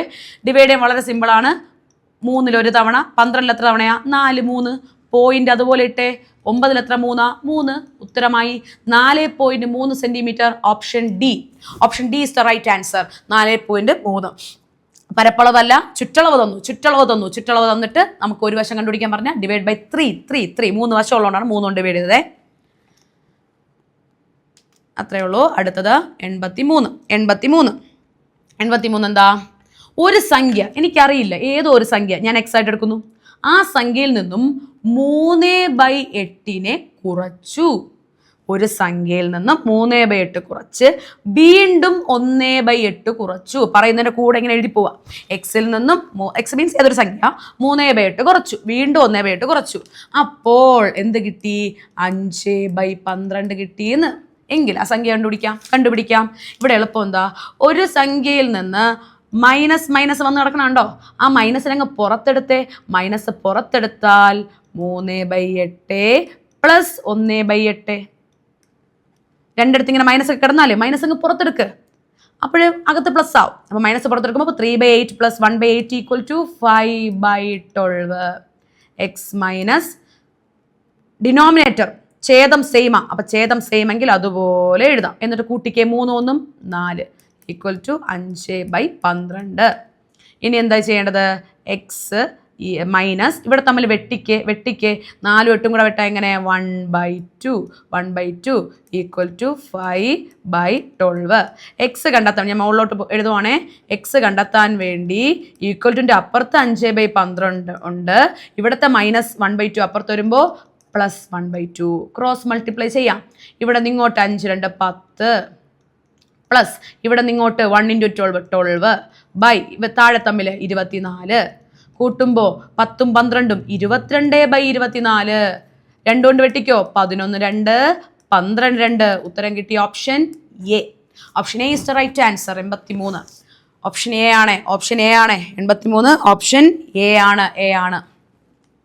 ചെയ്ത് നോക്കുക, സമാധാനത്തിൽ ഒരറ്റത്ത് നേ ചെയ്ത് നോക്കുക. അടുത്ത 84ാമത്തെ ചോദ്യം എന്ന് പറയുന്നത് സോൾവ് ചെയ്യാനാണ്. ബ്രാക്കറ്റ് ബോട്ട് മാസ് ആണോ എന്ന് ചോദിച്ചാൽ ബോട്ട് മാസ് അങ്ങനെയല്ല, അത് ബോട്ട് മാസ് അല്ലാതെ ചെയ്താൽ മതി. എന്താ പറയണേ, 1.25 മൈനസ് 0.25 ഡിവൈഡ് ബൈ 1.25 പ്ലസ് 0.75. സമാധാനത്തെ ആലോചിച്ചേ. ഇതിൻ്റെ അർത്ഥം എന്താ, 1/4 നിന്ന് 4 കുറച്ചു. 25 50 75 100 പോയിന്റ് ഇട്ടാൽ 4 അര 3/4 1. അപ്പോൾ 1/4 നിന്ന് 4 പോയി എത്രയാ, 1. ഇവിടെ എന്താ, 1/4 ഉണ്ട്, 3/4 കൂട്ടി എത്രയാ, 2. 1/2 ഓപ്ഷൻ ഇല്ല, പകരം 1/2 1ന്റെ പകുതിയാണ്, അര 0.5. ഉത്തരം option B. Option B is the right answer. 84 option B ആണ്. 84 ഓപ്ഷൻ ബി ആണ്. ഓക്കെ, മനസ്സിലായി വിശ്വസിക്കുന്നു. അടുത്തത് 85. ഇവിടെ വളരെ സിമ്പിൾ. തുടർച്ചയായ 5 സംഖ്യകളുടെ തുക 510. നടുവിലത്തെ സംഖ്യ മിഡിൽ ടേം കണ്ടുപിടിക്കാൻ ആവറേജ് കണ്ടുപിടിക്കണം ചെയ്താൽ മതി. തുക ബൈ എണ്ണമാണേ, തുക ബൈ എണ്ണം. ഇതാണ് ചോദ്യം. അപ്പോൾ തുടർച്ചയായിട്ടുള്ള 5 സംഖ്യകളുടെ തുകയാണ് 510 എങ്കിൽ തുക ബൈ എണ്ണം എത്രയാ? 5. ഡിവൈഡ് ചെയ്തോ. ഇത് ഡിവൈഡ് ചെയ്യുമ്പോൾ ശ്രദ്ധിക്കണം, കാരണം 5ഉം 5ഉം കൂടെ വെട്ടുമ്പോൾ എത്രയാ? ഒരു 5. അടുത്ത് 1ൽ 5 ഉണ്ടോ? ഇല്ല. അപ്പോൾ 0 ഇടണം. എന്നിട്ട് വേണം 10ൽ 2 5 എന്ന് എഴുതാം. ഉത്തരം 102. ഇവിടെ ഓപ്ഷനില്ല, ഇതൊരു ഡിലീറ്റഡ് ക്വസ്റ്റ്യൻ ആയിരുന്നു. ഇതൊരു ഡിലീറ്റഡ് ക്വസ്റ്റ്യൻ ആയിരുന്നു. ഉത്തരം 102 ഡിലീറ്റഡ് ക്വസ്റ്റ്യൻ ആയിരുന്നു. ഓക്കെ, അപ്പോൾ തുടർച്ചയായി 5 സംഖ്യകളുടെ തുക 510 ആണെങ്കിൽ നടുവരത്തെ സംഖ്യ മിഡിൽ ടൈം കണ്ടുപിടിക്കുക. എന്ത് ചെയ്താൽ മാത്രം മതി? തുക ബൈ എണ്ണം. ശരാശരി കണ്ടുപിടിക്കുന്ന പോലെ 510 5 കൊണ്ട് എഴുതും, 102 എന്ന് കിട്ടിയേ, 102. ഓക്കെ, അങ്ങനെയാണെങ്കിൽ അടുത്തിലോട്ട് പോവാം. അടുത്തത് 2 ചതുരങ്ങൾ, 2 റെക്റ്റാങ്കിൾ, 2 എണ്ണം ഉണ്ട്. അപ്പോൾ ഫസ്റ്റ് റെക്റ്റാങ്കിളും ഉണ്ട്, സെക്കൻഡ് റെക്റ്റാങ്കിളും ഉണ്ട്. അവരുടെ നീളവും വീതിയൊക്കെ തന്നിട്ടുണ്ട്. ഒന്നാമത്തെ റെക്റ്റാങ്കിളിൻ്റെ നീളം 12, മറ്റവൻ്റെ നീളം 10. ഒന്നാമത്തതിൻ്റെ വീതി 6, മറ്റത് 8. കൃത്യമായി എഴുതുക. ഈ 12ഉം 6ഉം കൂടെയൊക്കെ മാറിപ്പേക്കാതെ പോയി. അപ്പോൾ ഒന്നാമത്തെ ചതുരത്തിൻ്റെ നീളം 12, വീതി 6, മറ്റവൻ്റെത് 10 8. ഇവരുടെ പരപ്പളവുകൾ ഏരിയ തമ്മിലുള്ള അംശം എന്തോ ചോദിച്ചു. ഏരിയ കൊണ്ടിടയ്ക്ക് എന്ത് ചെയ്യണം? ഏരിയ കൊണ്ടിടയ്ക്ക് ഇൻറ്റു ചെയ്യണം. 12 6 72, 10 8 80. റേഷ്യോ എടുത്തൂടെ? 72:80. 8ൻ്റെ അല്ല, അതെ 8ൻ്റെ ടേബിളിലുണ്ട്. എത്ര 8 ആണ്? 8 × 9 8 അല്ലേ? അതെ 9 8 അല്ലേ? 9 8. ഇത് 10 8 അല്ലേ? 10 8 അല്ലേ? അപ്പോൾ ഉത്തരം എന്താ? 86. Option C is the right answer. Option C is the right answer. സിമ്പിളായിട്ട് ഏരിയ കണ്ടെത്തി, റേഷ്യോ നമ്മൾ ചെയ്തു. അങ്ങനെയല്ല അടുത്ത ക്വസ്റ്റ്യൻ. 86 കഴിഞ്ഞു. 87. എടാ ഇതിൻ്റെ വർഗ്ഗമൂലം കണ്ടുപിടി. വർഗ്ഗമൂലം സ്ക്വയർ റൂട്ട് ഓഫ് 2 × 5 × 7 × 4 × 2 × 5 × 7. നമുക്ക് സ്ക്വയർ റൂട്ട് കണ്ടെത്താം. എടാ സ്ക്വയർ റൂട്ടിനുള്ളിൽ ഒരേപോലത്തെ 2 പേര് ഒന്നായി പുറത്ത് വരും. അകത്ത് 2 തവണയുണ്ട്, പുറത്ത് ഒന്നായി വന്നു. 5 2 തവണയുണ്ട്, ഇൻറ്റു 5 പുറത്തു വന്നു. 7 2 തവണയുണ്ട്, 7 പുറത്തു വന്നു. 4ന് ജോഡി ഇല്ല, കാരണം 4 ഒരു വർഗ്ഗമാണ്, ഒരു സ്ക്വയർ ആണ്. 4ൻ്റെ റൂട്ട് പുറത്ത് വരുമ്പോൾ 2. ഇൻറ്റു ചെയ്തോ എളുപ്പത്തിന്. എങ്ങനെ? 2 × 5 10, ഇൻറ്റു 7 × 2 14. ഉത്തരം 140. ഓപ്ഷൻ എ ആണ്. ഓപ്ഷൻ എ ആണ്. 87 ഓപ്ഷൻ എ ആണ്. അങ്ങനെയാണെങ്കിൽ അടുത്ത ചോദ്യം. ഡൗട്ടുള്ളത് വീഡിയോ ഒന്ന് പോസാക്കി വെച്ച് ചെയ്യാം. അടുത്തത് നല്ലൊരു ചോദ്യമാണ്. 1500 രൂപ പരസ്യവില. ഒരു സാരി വിൽക്കാൻ വേണ്ടിയിട്ടിരിക്കുക. അതിൻ്റെ പരസ്യവില എന്ന് പറയുമ്പോൾ ആളുകൾ വിചാരിക്കും, ഓ പാവം കടക്കാർ എത്ര രൂപയ്ക്കാണ് വാങ്ങിയേ. അപ്പോൾ വാങ്ങിയ വില എന്നിട്ട് നമ്മൾ 2 കേസായിട്ട് എടുക്കുന്നത്. 100% ആളുകളുടെ കണ്ണിൽ ഇതാണല്ലോ. 100% 1500 വിചാരിക്കുക. എങ്കിൽ അയാൾ 8% ഡിസ്കൗണ്ട്. 8% ഡിസ്കൗണ്ട് എന്ന് വെച്ചാൽ 100ൽ നിന്ന് 8 കുറയ്ക്കുമെന്ന് വെച്ചാൽ വില കുറച്ചല്ലേ കൊടുക്കണേ. 92% എത്രയും നമ്മൾ കണ്ടെത്തണം. എത്ര രൂപയ്ക്കാണ് വിൽക്കുന്നതെന്ന് അറിയില്ലല്ലോ, അത് നമ്മൾ എക്സ് ആയിട്ട് ആദ്യം കണ്ടെത്തുക. എക്സ് കണ്ടുപിടിക്കാം. എങ്ങനെ ചെയ്യും? നേരെ കിടക്കുന്ന തമ്മിൽ ക്രോസ് ചെയ്യുക. 92 × 1500 / 100. 0 ക്യാൻസൽ. 92 × 15 ചെയ്യുക. 92 × 15 ചെയ്യുമ്പോൾ നിങ്ങൾ ചെയ്തു നോക്കുക, 1380 രൂപ എന്ന് കിട്ടുന്നു. അതായത് 1500 രൂപ സാരിയിൽ ഒട്ടിച്ച് വെച്ചിരിക്കുക. കടക്കാരൻ പറഞ്ഞു നിങ്ങൾക്ക് 8% ഡിസ്കൗണ്ടാ, എടുത്തോ 1380 രൂപയ്ക്ക്. 1380 രൂപയ്ക്ക് അയാൾക്ക് വിറ്റിട്ട് പോലും ഇയാൾക്ക് 20% ലാഭം കിട്ടി. 20% ലാഭം കിട്ടി. അപ്പം ഞാൻ ഇത് മായ്ക്കാൻ പോവാണേ. ഇയാൾക്ക് 20% ലാഭം എന്ന് വെച്ചാൽ കൂടി 107%. അതാണ് അയാൾ വിറ്റ 1380. എങ്കിൽ യഥാർത്ഥ വില അയാൾ യഥാർത്ഥത്തിൽ അയാളുടെ പൈസ മുടക്കി വാങ്ങിച്ച് എത്ര രൂപ എന്ന് കണ്ടുപിടിക്കാം. എക്സ് കണ്ടുപിടിക്കാൻ ക്രോസ് ചെയ്യുക, മറ്റവനെ താഴെ എഴുതുക. 0 ക്യാൻസൽ. നമുക്കൊരു 2 കൊണ്ട് വെട്ടാം. 6 2 9 2 6 2. 3 കൊണ്ട് വെട്ടിക്കോ. 2 3 2 3 3 3. 2 കൊണ്ട് വെട്ടാം. 1 2 52. 50 × 23 നിങ്ങൾ ചെയ്തു നോക്കൂ. നിങ്ങൾക്ക് കിട്ടും 1150 രൂപ. 1150 രൂപയ്ക്കാണ് അയാൾ വാങ്ങിയത്. 1000 ഇതാ കിടക്കുന്ന ഉത്തരം ഓപ്ഷൻ ബി. 1150 രൂപയ്ക്ക് കിട്ടിയ സാധനമാണ് ഇയാൾ 1380 വിറ്റത്. പക്ഷെ പരസ്യവില 1500 ആയിരുന്നു. അപ്പോൾ ആളുകൾ ഒരിക്കലും അയ്യോ ഇയാൾ പാവം നമുക്ക് കുറച്ച് തന്നു എന്നൊക്കെ. പക്ഷെ ഇതാണ് ഇതിൻ്റെ മാർക്കറ്റിംഗ് ഐഡിയ. 2 കേസായിട്ട് ചെയ്ത സംഭവമാണേ, മനസ്സിലാക്കി ചെയ്യാം. അടുത്ത ചോദ്യം 89. 89 ഇങ്ങനെയായിരുന്നു. അതൊരു ബോർഡ് മാസ് ആയിരുന്നേ. +8 നിങ്ങളെ പറ്റിക്കാൻ വേണ്ടി ഒരു സംഖ്യയുടെ തുടക്കത്തിൽ പ്ലസ് ഇട്ട് അതിന് അങ്ങനെ വേറെ വ്യത്യാസമൊന്നുമില്ല. 8 ഉണ്ട് ഇൻറ്റു +12 എന്ന് വെച്ചാൽ 12 തന്നെ, ഡിവൈഡഡ് ബൈ +4 എന്ന് വെച്ചാൽ 4 തന്നെ, ഇൻറ്റു -6 മൈനസ് നമ്മൾ വ്യക്തമായി എഴുതണം. ബോർഡ് മാസ് പ്രകാരം ആദ്യം ഡിവിഷൻ ചെയ്യണം. 8 ഇൻറ്റു കിടക്കട്ടെ, നമുക്ക് ഡിവൈഡ് ചെയ്യാം. 12 എത്ര 4 3, 12 എത്ര 4 3 ഇൻറ്റു -6.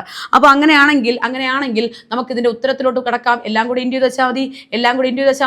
8 ഇൻറ്റു 3 24 നമുക്ക് 6 കൊണ്ട് ഡിവൈഡ് ചെയ്യാം, ഇൻറ്റു ചെയ്യാം. 6 4 24, 2 6 12 2 14. പക്ഷേ ഇവിടെ ഒരു മൈനസ് ഉള്ളത് മറക്കല്ലേ. മൈനസ് ഇട്ടിട്ട് നിങ്ങൾ 144 എന്ന് എഴുതുക. ഉത്തരം കിട്ടി option B. Option B is the right answer. അപ്പോൾ നമ്മുടെ 90ാമത്തെ ചോദ്യം വരുവാണ്. 90ാമത്തെ ചോദ്യം 160 മീറ്റർ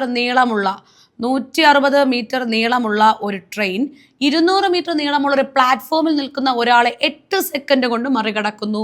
പ്ലാറ്റ്ഫോം കടന്നു പോകുന്നതിന് ട്രെയിൻ എടുത്ത സമയം എത്ര എന്നാണ് ക്വസ്റ്റ്യൻ. അപ്പോൾ ഇവിടെ 160 മീറ്റർ നീളമുള്ള ട്രെയിൻ. അപ്പോൾ ഒരു ട്രെയിൻ ഉണ്ട്, ആ ട്രെയിനിൻ്റെ നീളം 160 മീറ്റർ ആണ്. അത് 200 മീറ്റർ നീളമുള്ള ഒരു പ്ലാറ്റ്ഫോം മറികടക്കാൻ 8 സെക്കൻഡ്. അപ്പോൾ ചിന്തിക്കുക, ഒരു പ്ലാറ്റ്ഫോം, പാലം അല്ലെങ്കിൽ മറ്റൊരു ട്രെയിൻ, ഇതിൻ്റെയൊക്കെ നീളം ഇങ്ങനെ വ്യത്യസ്തമാക്കി തന്നാൽ ഡിസ്റ്റൻസ് കണ്ടുപിടിക്കാൻ നിങ്ങൾ രണ്ടും കൂടെ കൂട്ടണം. അപ്പോൾ കൂട്ടിക്കോ, 200ഉം 100ഉം 360 മീറ്റർ.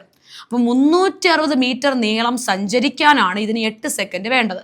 അപ്പോൾ അതിൻ്റെ സ്പീഡ് കണ്ടെത്താൻ ഡിസ്റ്റൻസ് ബൈ ടൈമാണ്. Distance 360 by 8. നമുക്ക് 4 കൊണ്ട് തന്നെ വെട്ടാം. എത്രയാ? 2 4 9 4 0 90ൻ്റെ പകുതി 45 മീറ്റർ പെർ സെക്കൻഡ് എന്ന് കിട്ടി.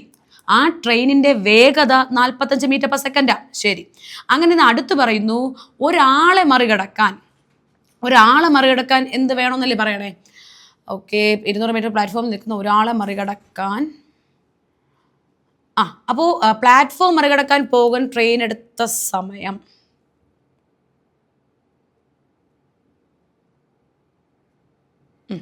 അപ്പോൾ ചോദ്യം നോക്കിയോ.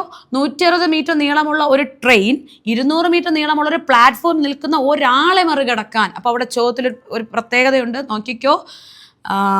മാറ്റുകയാണേ. അപ്പോൾ 160 മീറ്റർ നീളമുള്ള ട്രെയിൻ. അപ്പോൾ 160 മീറ്റർ നീളമുള്ള ട്രെയിൻ. ഇത് ട്രെയിൻ. എന്നാൽ 200 മീറ്റർ നീളമുള്ള പ്ലാറ്റ്ഫോം എന്നാ പറയണേ. പ്ലാറ്റ്ഫോം 160 മീറ്റർ നീളമുള്ള ട്രെയിൻ അവിടെ നിൽക്കുന്ന ഒരാളെ മറികടക്കാൻ, മറ്റൊരു പോസ്റ്റ് അല്ലെങ്കിൽ ഒരു ബിന്ദു, ഒരു പോയിന്റ് എന്നൊക്കെ പറഞ്ഞാൽ നമ്മൾ ഇത് തന്നെയാണ് നമ്മുടെ അകലം എന്ന് പറയുന്നത്. അപ്പോൾ 160 മീറ്റർ നീളമുള്ള ട്രെയിന് ഒരാളെ മറികടക്കാൻ 8 സെക്കൻഡ് എങ്കിൽ എൻ്റെ സ്പീഡ് കണ്ടെത്താൻ 160 ബൈ 8. അപ്പം എത്രയാ? 1 8 2 20 കേട്ടോ. 20 metre per second. 20 metre per second ആണ് ആ ട്രെയിനിൻ്റെ സ്പീഡ്. അപ്പുറത്ത് പറയുന്നു ആ ഒരു പ്ലാറ്റ്ഫോം മറികടക്കാൻ എത്ര സമയം വേണം. സമയം കണ്ടെത്താൻ എന്താ equation? Speed equal to distance by time ആണെങ്കിൽ time equal to distance by speed. ഞാൻ പറഞ്ഞു പ്ലാറ്റ്ഫോം മറികടക്കാനാണെങ്കിൽ രണ്ടും കൂടെ കൂട്ടുമ്പോൾ 360 ബൈ സ്പീഡ്. ഇപ്പം കിട്ടി 20, 0 0 ക്യാൻസൽ, 36ൻ്റെ പകുതി 18 second. Option B is the right answer. Option B. അപ്പോൾ ശ്രദ്ധിക്കുക, ഒരാളെ, ഒരു പോസ്റ്റിനെ, ഒരു ബിന്ദുവിനെ മറികടക്കാനാണെങ്കിൽ ആ ഒരു ട്രെയിനിൻ്റെ നീളമാണ് ദൂരം. എന്നാൽ പ്ലാറ്റ്ഫോം, നീളമുള്ള സാധനങ്ങൾ, പ്ലാറ്റ്ഫോം, മറ്റൊരു ട്രെയിൻ അല്ലെങ്കിൽ എന്താ പറയുക, മറ്റൊരു പ്ലാറ്റ്ഫോം ഉണ്ട്, മറ്റൊരു ട്രെയിൻ ഉണ്ട്, അത് പാലം, ടണലൊക്കെ മറികടക്കാനാണെങ്കിൽ ടോട്ടൽ കൂട്ടി വയ്ക്കുമ്പോഴാണ് ഡിസ്റ്റൻസ് കിട്ടുന്നതെന്ന് ഓർത്ത് വയ്ക്കപ്പെടും. ഉത്തരം എന്താണ്? 18 സെക്കൻഡ്. ഇനി വളരെ എളുപ്പമുള്ള 2-3 ചോദ്യങ്ങളാണ് അടുത്ത് വന്നത്. 91ാമത്തെ ചോദ്യമാണ്. 91 ശ്രദ്ധിച്ചോ. 91. 1 8 27 64 125. അടുത്ത സംഖ്യ എന്നാണ് ചോദ്യം. എന്താ ഉത്തരം? Option B. എങ്ങനെ ഓപ്ഷൻ ബി വന്നേ? 1 എന്ന് പറയുന്നത് 1ൻ്റെ ക്യൂബ്, 2ൻ്റെ ക്യൂബ്, 3ൻ്റെ ക്യൂബ്, 4ൻ്റെ ക്യൂബ്, 5ൻ്റെ ക്യൂബ്, 6ൻ്റെ ക്യൂബ്, 216. ക്യൂബും സ്ക്വയറും പഠിക്കണം. 10ൻ്റെ ക്യൂബ് നിർബന്ധം, 10ൻ്റെ ക്യൂബ് വരെ നിർബന്ധം, 25ൻ്റെ സ്ക്വയർ നിർബന്ധം. പഠിച്ചു വയ്ക്കുക. ഒരുപാട് യൂസ് ഉണ്ട്, സമയം കളയാൻ നമുക്കില്ല. ഓക്കെ, അങ്ങനെയാണെങ്കിൽ അടുത്ത 92. വിട്ടുപോയത് കണ്ടുപിടിക്കുക. എന്താ ബന്ധം നമുക്ക് നോക്കാം. 9ൻ്റെ കൂടെ എത്ര കൂടി? 2 കൂടി. 11ൻ്റെ കൂടെ എത്ര കൂടി? 4 കൂടി. അപ്പം അടുത്ത് എത്ര കൂടും? 6 കൂടും. 15 6 21. Option D is the right answer. 92 option D ആണ്. ഓക്കെ, കറക്റ്റായിട്ട് പോകുന്നുണ്ട്. ഈവൻ നമ്പേഴ്സ്, ഇരട്ട സംഖ്യകൾ കൂടി കൂടി പോണതാ. അതിൽ അടുത്തത് ഒരു വളരെ സിമ്പിൾ ആയിട്ടൊരു ക്വസ്റ്റ്യൻ ആയിരുന്നു. 93 നമുക്ക് ആദ്യം അന്ന് കോഡായിട്ട് എഴുതാം. ഐ എന്നതിന് പകരം നമ്മൾ എഴുതുന്നു 828. ARM, ആമിന് പകരം എഴുതുന്നു 639. എങ്കിൽ ഇയറിന് പകരം ഒന്ന് കമ്പയർ ചെയ്ത് എഴുതിക്കോ. ഇയുടെ താഴെ 8, എയുടെ താഴെ 6, 6ന് താഴെ 3, 863. Option C is the right answer. അടുത്ത 94. നല്ല ചോദ്യമാണ്, പക്ഷേ എളുപ്പമാണ്. ദിശ എന്ന് കണ്ടു പേടിക്കരുതേ. പലരും ഇതൊക്കെ വിട്ടു പോകാറുണ്ട്. വെസ്റ്റ്, ഈസ്റ്റ്, നോർത്ത്, സൗത്ത് അടയാളപ്പെടുത്തി വെക്ക്. എ എന്നൊരു പോയിന്റ്, അവിടെ നിന്നും ഒരാൾ കിഴക്കോട്ടെന്ന് പറയുമ്പോൾ വരച്ചത് പ്രകാരം ഇങ്ങോട്ട് കിഴക്കോട്ട് ബി എന്ന പോയിന്റിൽ പോയി. എത്ര ദൂരം പോയി? 6 കിലോമീറ്റർ. അവിടെ നിന്ന് നിങ്ങൾ ചിന്തിക്കുക, നിങ്ങൾ ബിയുടെ അങ്ങോട്ട് നിൽക്കണം. അപ്പോൾ ഇടത്തോട്ട് ഇങ്ങോട്ടല്ലേ? നിങ്ങൾ ബിയുടെ നേരെ നിൽക്കുന്നതിന് ചിന്തിച്ചിട്ട് ഇടതും വലതും ചിന്തിക്കുക. അപ്പം അങ്ങനെ വെച്ച് നോക്കുമ്പോൾ ഇടത്തോട്ട് ഇങ്ങോട്ടല്ലേ? ഇടത്തോട്ട് തിരിഞ്ഞ് സി എന്ന പോയിന്റിലെത്തുന്നു. എത്ര കിലോമീറ്റർ? ബി തിരിഞ്ഞ് വീണ്ടും 3 കിലോമീറ്റർ സഞ്ചരിച്ചിട്ടാണ് സിയിലെത്തിയത്. ഇന്ന് നമ്മൾ സിയുടെ നേരെ നിൽക്കുമ്പോൾ വീണ്ടും ഇടത്തോട്ട് 6 എന്ന് പറയുമ്പോൾ ലെവലായി കണ്ട. ഇതിന്റെ അതേ 6. ഇപ്പോൾ ഡി എന്ന പോയിന്റ് നിൽക്കുന്നു. ചോദ്യം, എയിൽ നിന്നും എത്ര അകലെയാ? 3. Option B is the right answer. 95 വളരെ സിമ്പിളായിരുന്നു. ഒരു വരിയിൽ അജയുവിന്റെ സ്ഥാനം മുന്നിൽ നിന്ന് 11, പിന്നിൽ നിന്നും 7. ടോട്ടൽ കണ്ടുപിടിക്കാൻ രണ്ടും കൂടെ കൂട്ടി 1 കുറയ്ക്കൂ. 11ഉം 7ഉം കൂടെ കൂട്ടുമ്പോൾ നമുക്കറിയാം കിട്ടുന്നത് 18. പക്ഷെ 1 കുറയ്ക്കുമ്പോൾ 17. നമ്മൾ വിരളൊക്കെ ചിന്തിച്ച അമ്മയുടെ ഈ രണ്ടാമത്തെ വിരളൊന്ന് ചിന്തിച്ചേ. രണ്ടാമത്തെ വിരള് മുന്നിൽ നിന്നും 2, പിന്നിൽ നിന്നും 4. 2ഉം 4ഉം കൂടെ കിട്ടുമ്പോൾ 6 കിട്ടണേ. 6 വിരലുണ്ടോ? ഇല്ല. 1 കുറയ്ക്കണം. ആകെ കിട്ടാൻ 2ഉം കൂടെ കൂട്ടി 1 കുറയ്ക്കണം. കൈ വെച്ച് പഠിച്ച വരി സിമ്പിളാണ്. വരി നിര സംഭവം എല്ലാം സിമ്പിളാണേ. ശരി, അടുത്ത ചോദ്യം. അടുത്ത സിമ്പിളായിട്ട് ഡിവിഷൻ ആണ് വന്നിരിക്കുന്നത്. 2 പോയിന്റ്. പക്ഷെ സിമ്പിൾ ആണെങ്കിലും പലരും തെറ്റിക്കാൻ സാധ്യതയുള്ള സാധനമായിരിക്കും, ഡൗട്ട് വരാൻ സാധ്യതയുള്ള സാധനമായിരിക്കും. 2.02 202 കൊണ്ട് ഡിവൈഡ് ചെയ്താൽ എത്രയാണ് ചോദ്യം. പോയിന്റ് ഇട്ട് ഡിവൈഡ് ചെയ്യണ്ട. 202 ഞാൻ അതുപോലെ എഴുതി. 202 എഴുതിയിട്ട് പോയിന്റ് മാറ്റാൻ അവിടെ 2 സ്ഥാനം ആയതുകൊണ്ട് 100 എന്ന് എഴുതി. ബൈ 202. 202 ക്യാൻസൽ ആവുന്നു. ബാക്കി ആരാ? 1/100. 2 സ്ഥാനം മാറ്റി കുത്തിട്ടോ. 0.01. ഇത് വരുന്ന ഏത് ഓപ്ഷനാണ് ഉള്ളത്? ഇതുണ്ടോ? 0.01 അല്ല. 0.01. ലാസ്റ്റ് 0ക്ക് വിലയില്ല, പക്ഷെ നിങ്ങളെ പറ്റിക്കാൻ വേണ്ടി കൊടുത്തിട്ടുള്ളത്. ഇതും തെറ്റ്. Option C is the right answer. Option വെച്ച് എഴുതണേ. അങ്ങനെയല്ല. അടുത്ത ചോദ്യം അടുത്തത് സിമ്പിളാ. എക്സ് വൈ ഇസഡ് വെച്ചിട്ടുള്ള ചോദ്യമാണ്. അതായത് നമ്മൾ റേഷ്യോ വെച്ചിട്ടുള്ള റേഷ്യോ എന്താ പറയണേ? എക്സ് ഉണ്ട്, വൈ ഉണ്ട്, ഇസഡ് ഉണ്ട്. എക്സിന്റെ താഴെ 4 വന്നാൽ വൈയുടെ താഴെ 3, വൈയുടെ താഴെ 6 വന്നാൽ ഇസഡിന് താഴെ 5. അപ്പോൾ x/y 4/3 ആണ്, y/6/5 ആണ്. നിങ്ങൾ ഉടൻ ചെയ്യേണ്ടത് ഒരു ഇസഡ് ഷേപ്പ് ഇങ്ങനെ ഇടുക. ക്രോസ്, മുകളിലോട്ട് ക്രോസ് ചെയ്തേ. 4 × 6 24 = 6 × 3 18 3 × 5 15. ഇനി ക്വസ്റ്റ്യനിലോട്ട് പോകണം. x/z ചോദിച്ചേ. ആരൊക്കെയാ? 24/15 ഓപ്ഷനിലുണ്ടോ? ഉണ്ട്. ചിലപ്പോൾ ഇത് വെട്ടിച്ചെറുതാക്കി 6:6 അല്ല 8:5 എന്നായിരിക്കും കിടപ്പുണ്ടാവുക. ഓപ്ഷൻ വെച്ച് അടിക്കുക. ഇവിടെ ഉത്തരം 24/15 ആണ്. 98ാമത്തെ ക്വസ്റ്റ്യൻ. 98. ഇപ്പോൾ വാച്ചിൽ 12 മണി. നിലവിൽ 12 മണിയാണ്. 12:15 ആവുകയാണ്. അപ്പം നിലവിൽ ഇപ്പോൾ 12, കുറച്ച് കഴിയുമ്പോൾ 12:15 ആവും. അതായത് എത്ര നേരം കഴിഞ്ഞു? 15 മിനിറ്റ് കഴിഞ്ഞു. 15 മിനിറ്റ് കഴിയുന്നത് എത്ര സെക്കൻഡിന് തുല്യം? അതായത് 15 മിനിറ്റ് എത്ര സെക്കൻഡാ? 15 × 60. 15 × 60. 15 6 കൂടെ ചെയ്യുമ്പോൾ 90. 0 ഇട്ട് കൂടെ സെക്കൻഡ്. 900 സെക്കൻഡ്. ഉത്തരം കിട്ടി 98. Option C 900. 900. Okay, 99. Second last question നോക്കിയാലോ? സെക്കൻഡ് ലാസ്റ്റ് എന്താ ക്വസ്റ്റ്യൻ? സെക്കൻഡ് ലാസ്റ്റ് ക്വസ്റ്റ്യൻ ആ എടാ അബുവിന്റെ ഇപ്പോഴത്തെ പ്രായം, അബുവിന്റെ അത് പ്രായത്തിന്റെ ചോദ്യമാണേ, ഇപ്പൊ വരുവേ പ്രിലിംസിന് വരുവേ ഉറപ്പാണേ. അബുവിന്റെ ഇപ്പോഴത്തെ പ്രായം, ഇപ്പൊ അബു എന്ന് പറയുന്ന ആളും ഉണ്ട് മകനും ഉണ്ട്. അബുവിന് ഇപ്പോൾ മകന്റെ പ്രായം എക്സ് ആണെങ്കിൽ അതിന്റെ 4 മടങ്ങ്. ആരെ വച്ച് കമ്പയർ ചെയ്യോ അവൻ എക്സ്, മകൻ എക്സ് ആണെങ്കിൽ അബു 4x ആണ്. 4 വർഷം മുമ്പ്. അപ്പം 2 പേർക്ക് 4 കുറയും. 4x എന്ന അച്ഛനും 4 കുറയും, എക്സ് എന്ന മകനും 4 കുറയും. അപ്പോൾ പ്രായത്തിന്റെ 7 മടങ്ങ് ഈക്വൽ ടു ഇട്, മകന്റെ അവിടെ 7 ഇട്ടോട്, മകന്റെ അവിടെ 7 ഇട്ടോട്. സോൾവ് ചെയ്. 4x - 4 equal to 7 × x, 7x - 7 × 4 28. ഒരേ ആളുകളെ ഒരുമിച്ച് കൊണ്ടുപോവാ. -28 ഇപ്പുറത്ത് വരുമ്പോൾ +28 സംഖ്യയായ -4. അപ്പുറത്ത് 7x ഉണ്ടേ, ഈ 4x അപ്പുറത്ത് പോകുമ്പോൾ ആരാവൂടാ -4x ആവും, -4x ആവും. സോൾവ് ചെയ്തേ. 28-ൽ നിന്ന് 4 കുറച്ചാൽ 24, 7xൽ നിന്ന് 4x കുറച്ചാൽ 3x, x കിട്ടാൻ 3 കൊണ്ട് ഡിവൈഡ് ചെയ്യുക, 8x കിട്ടി 8. ഉടൻ ചോദ്യം, അബുവിന്റെ പ്രായം. അബുവിന്റെ പ്രായം 8 ആണോ? അബുവിന്റെ പ്രായം 8 ആണോ? അല്ല, അബുവിന്റെ പ്രായം 4x അല്ലേ. അപ്പൊ 4 × 8 32. എവിടെ ഇൻറ്റു ഇടണമെന്നുള്ള കാര്യം അനുസരിച്ചിരിക്കും. എപ്പോഴും ചിന്തിക്കുക, അബുവിന്റെ പ്രായം മകന്റെ പ്രായത്തിന്റെ, അപ്പൊ മകന്റെ പ്രായത്തിന്റെ കൂടെ വേണം ഇൻറ്റു ചെയ്യാനെന്ന് ഓർത്ത് വയ്ക്കുക. അപ്പോൾ സോൾവ് ചെയ്താലേ മനസ്സിരുത്തി പഠിക്കുക, വീണ്ടും വീണ്ടും ചെയ്ത് പഠിക്കുക. ഇന്നത്തെ നമ്മുടെ റിവിഷൻ ക്ലാസ്സിലെ ലാസ്റ്റ് ക്വസ്റ്റ്യനോട് ഞാൻ കടക്കുന്നു. ഒരു പസിലായിരുന്നു കേട്ടോ, അത് ടൈപ്പ് ചെയ്തപ്പോൾ ഇങ്ങനെ വന്നതാണ്. ഒരു പസിലായിരുന്നേ. ഞാൻ ആ ക്വസ്റ്റ്യൻ ഒന്ന് ജസ്റ്റ് മാറ്റി എഴുതാം. ഒരു ത്രികോണം വരച്ചു, 3 ത്രികോണം വരച്ചിട്ടുള്ളത്, 3 ത്രികോണം. ഈ ഒന്നാമത്തെ ത്രികോണത്തിന്റെ അകത്ത് 96, അടുത്തതിൻ്റെ ഉള്ളിൽ 24, അടുത്തതിൻ്റെ ഉള്ളിൽ 72. ചുറ്റും എഴുതിയ സംഖ്യകൾ 3, 8, 4. മറ്റത് 6, 4, 1. അടുത്ത് 8, 9. ഇവിടെ ഏത് സംഖ്യ എന്നാണ് ചോദ്യം.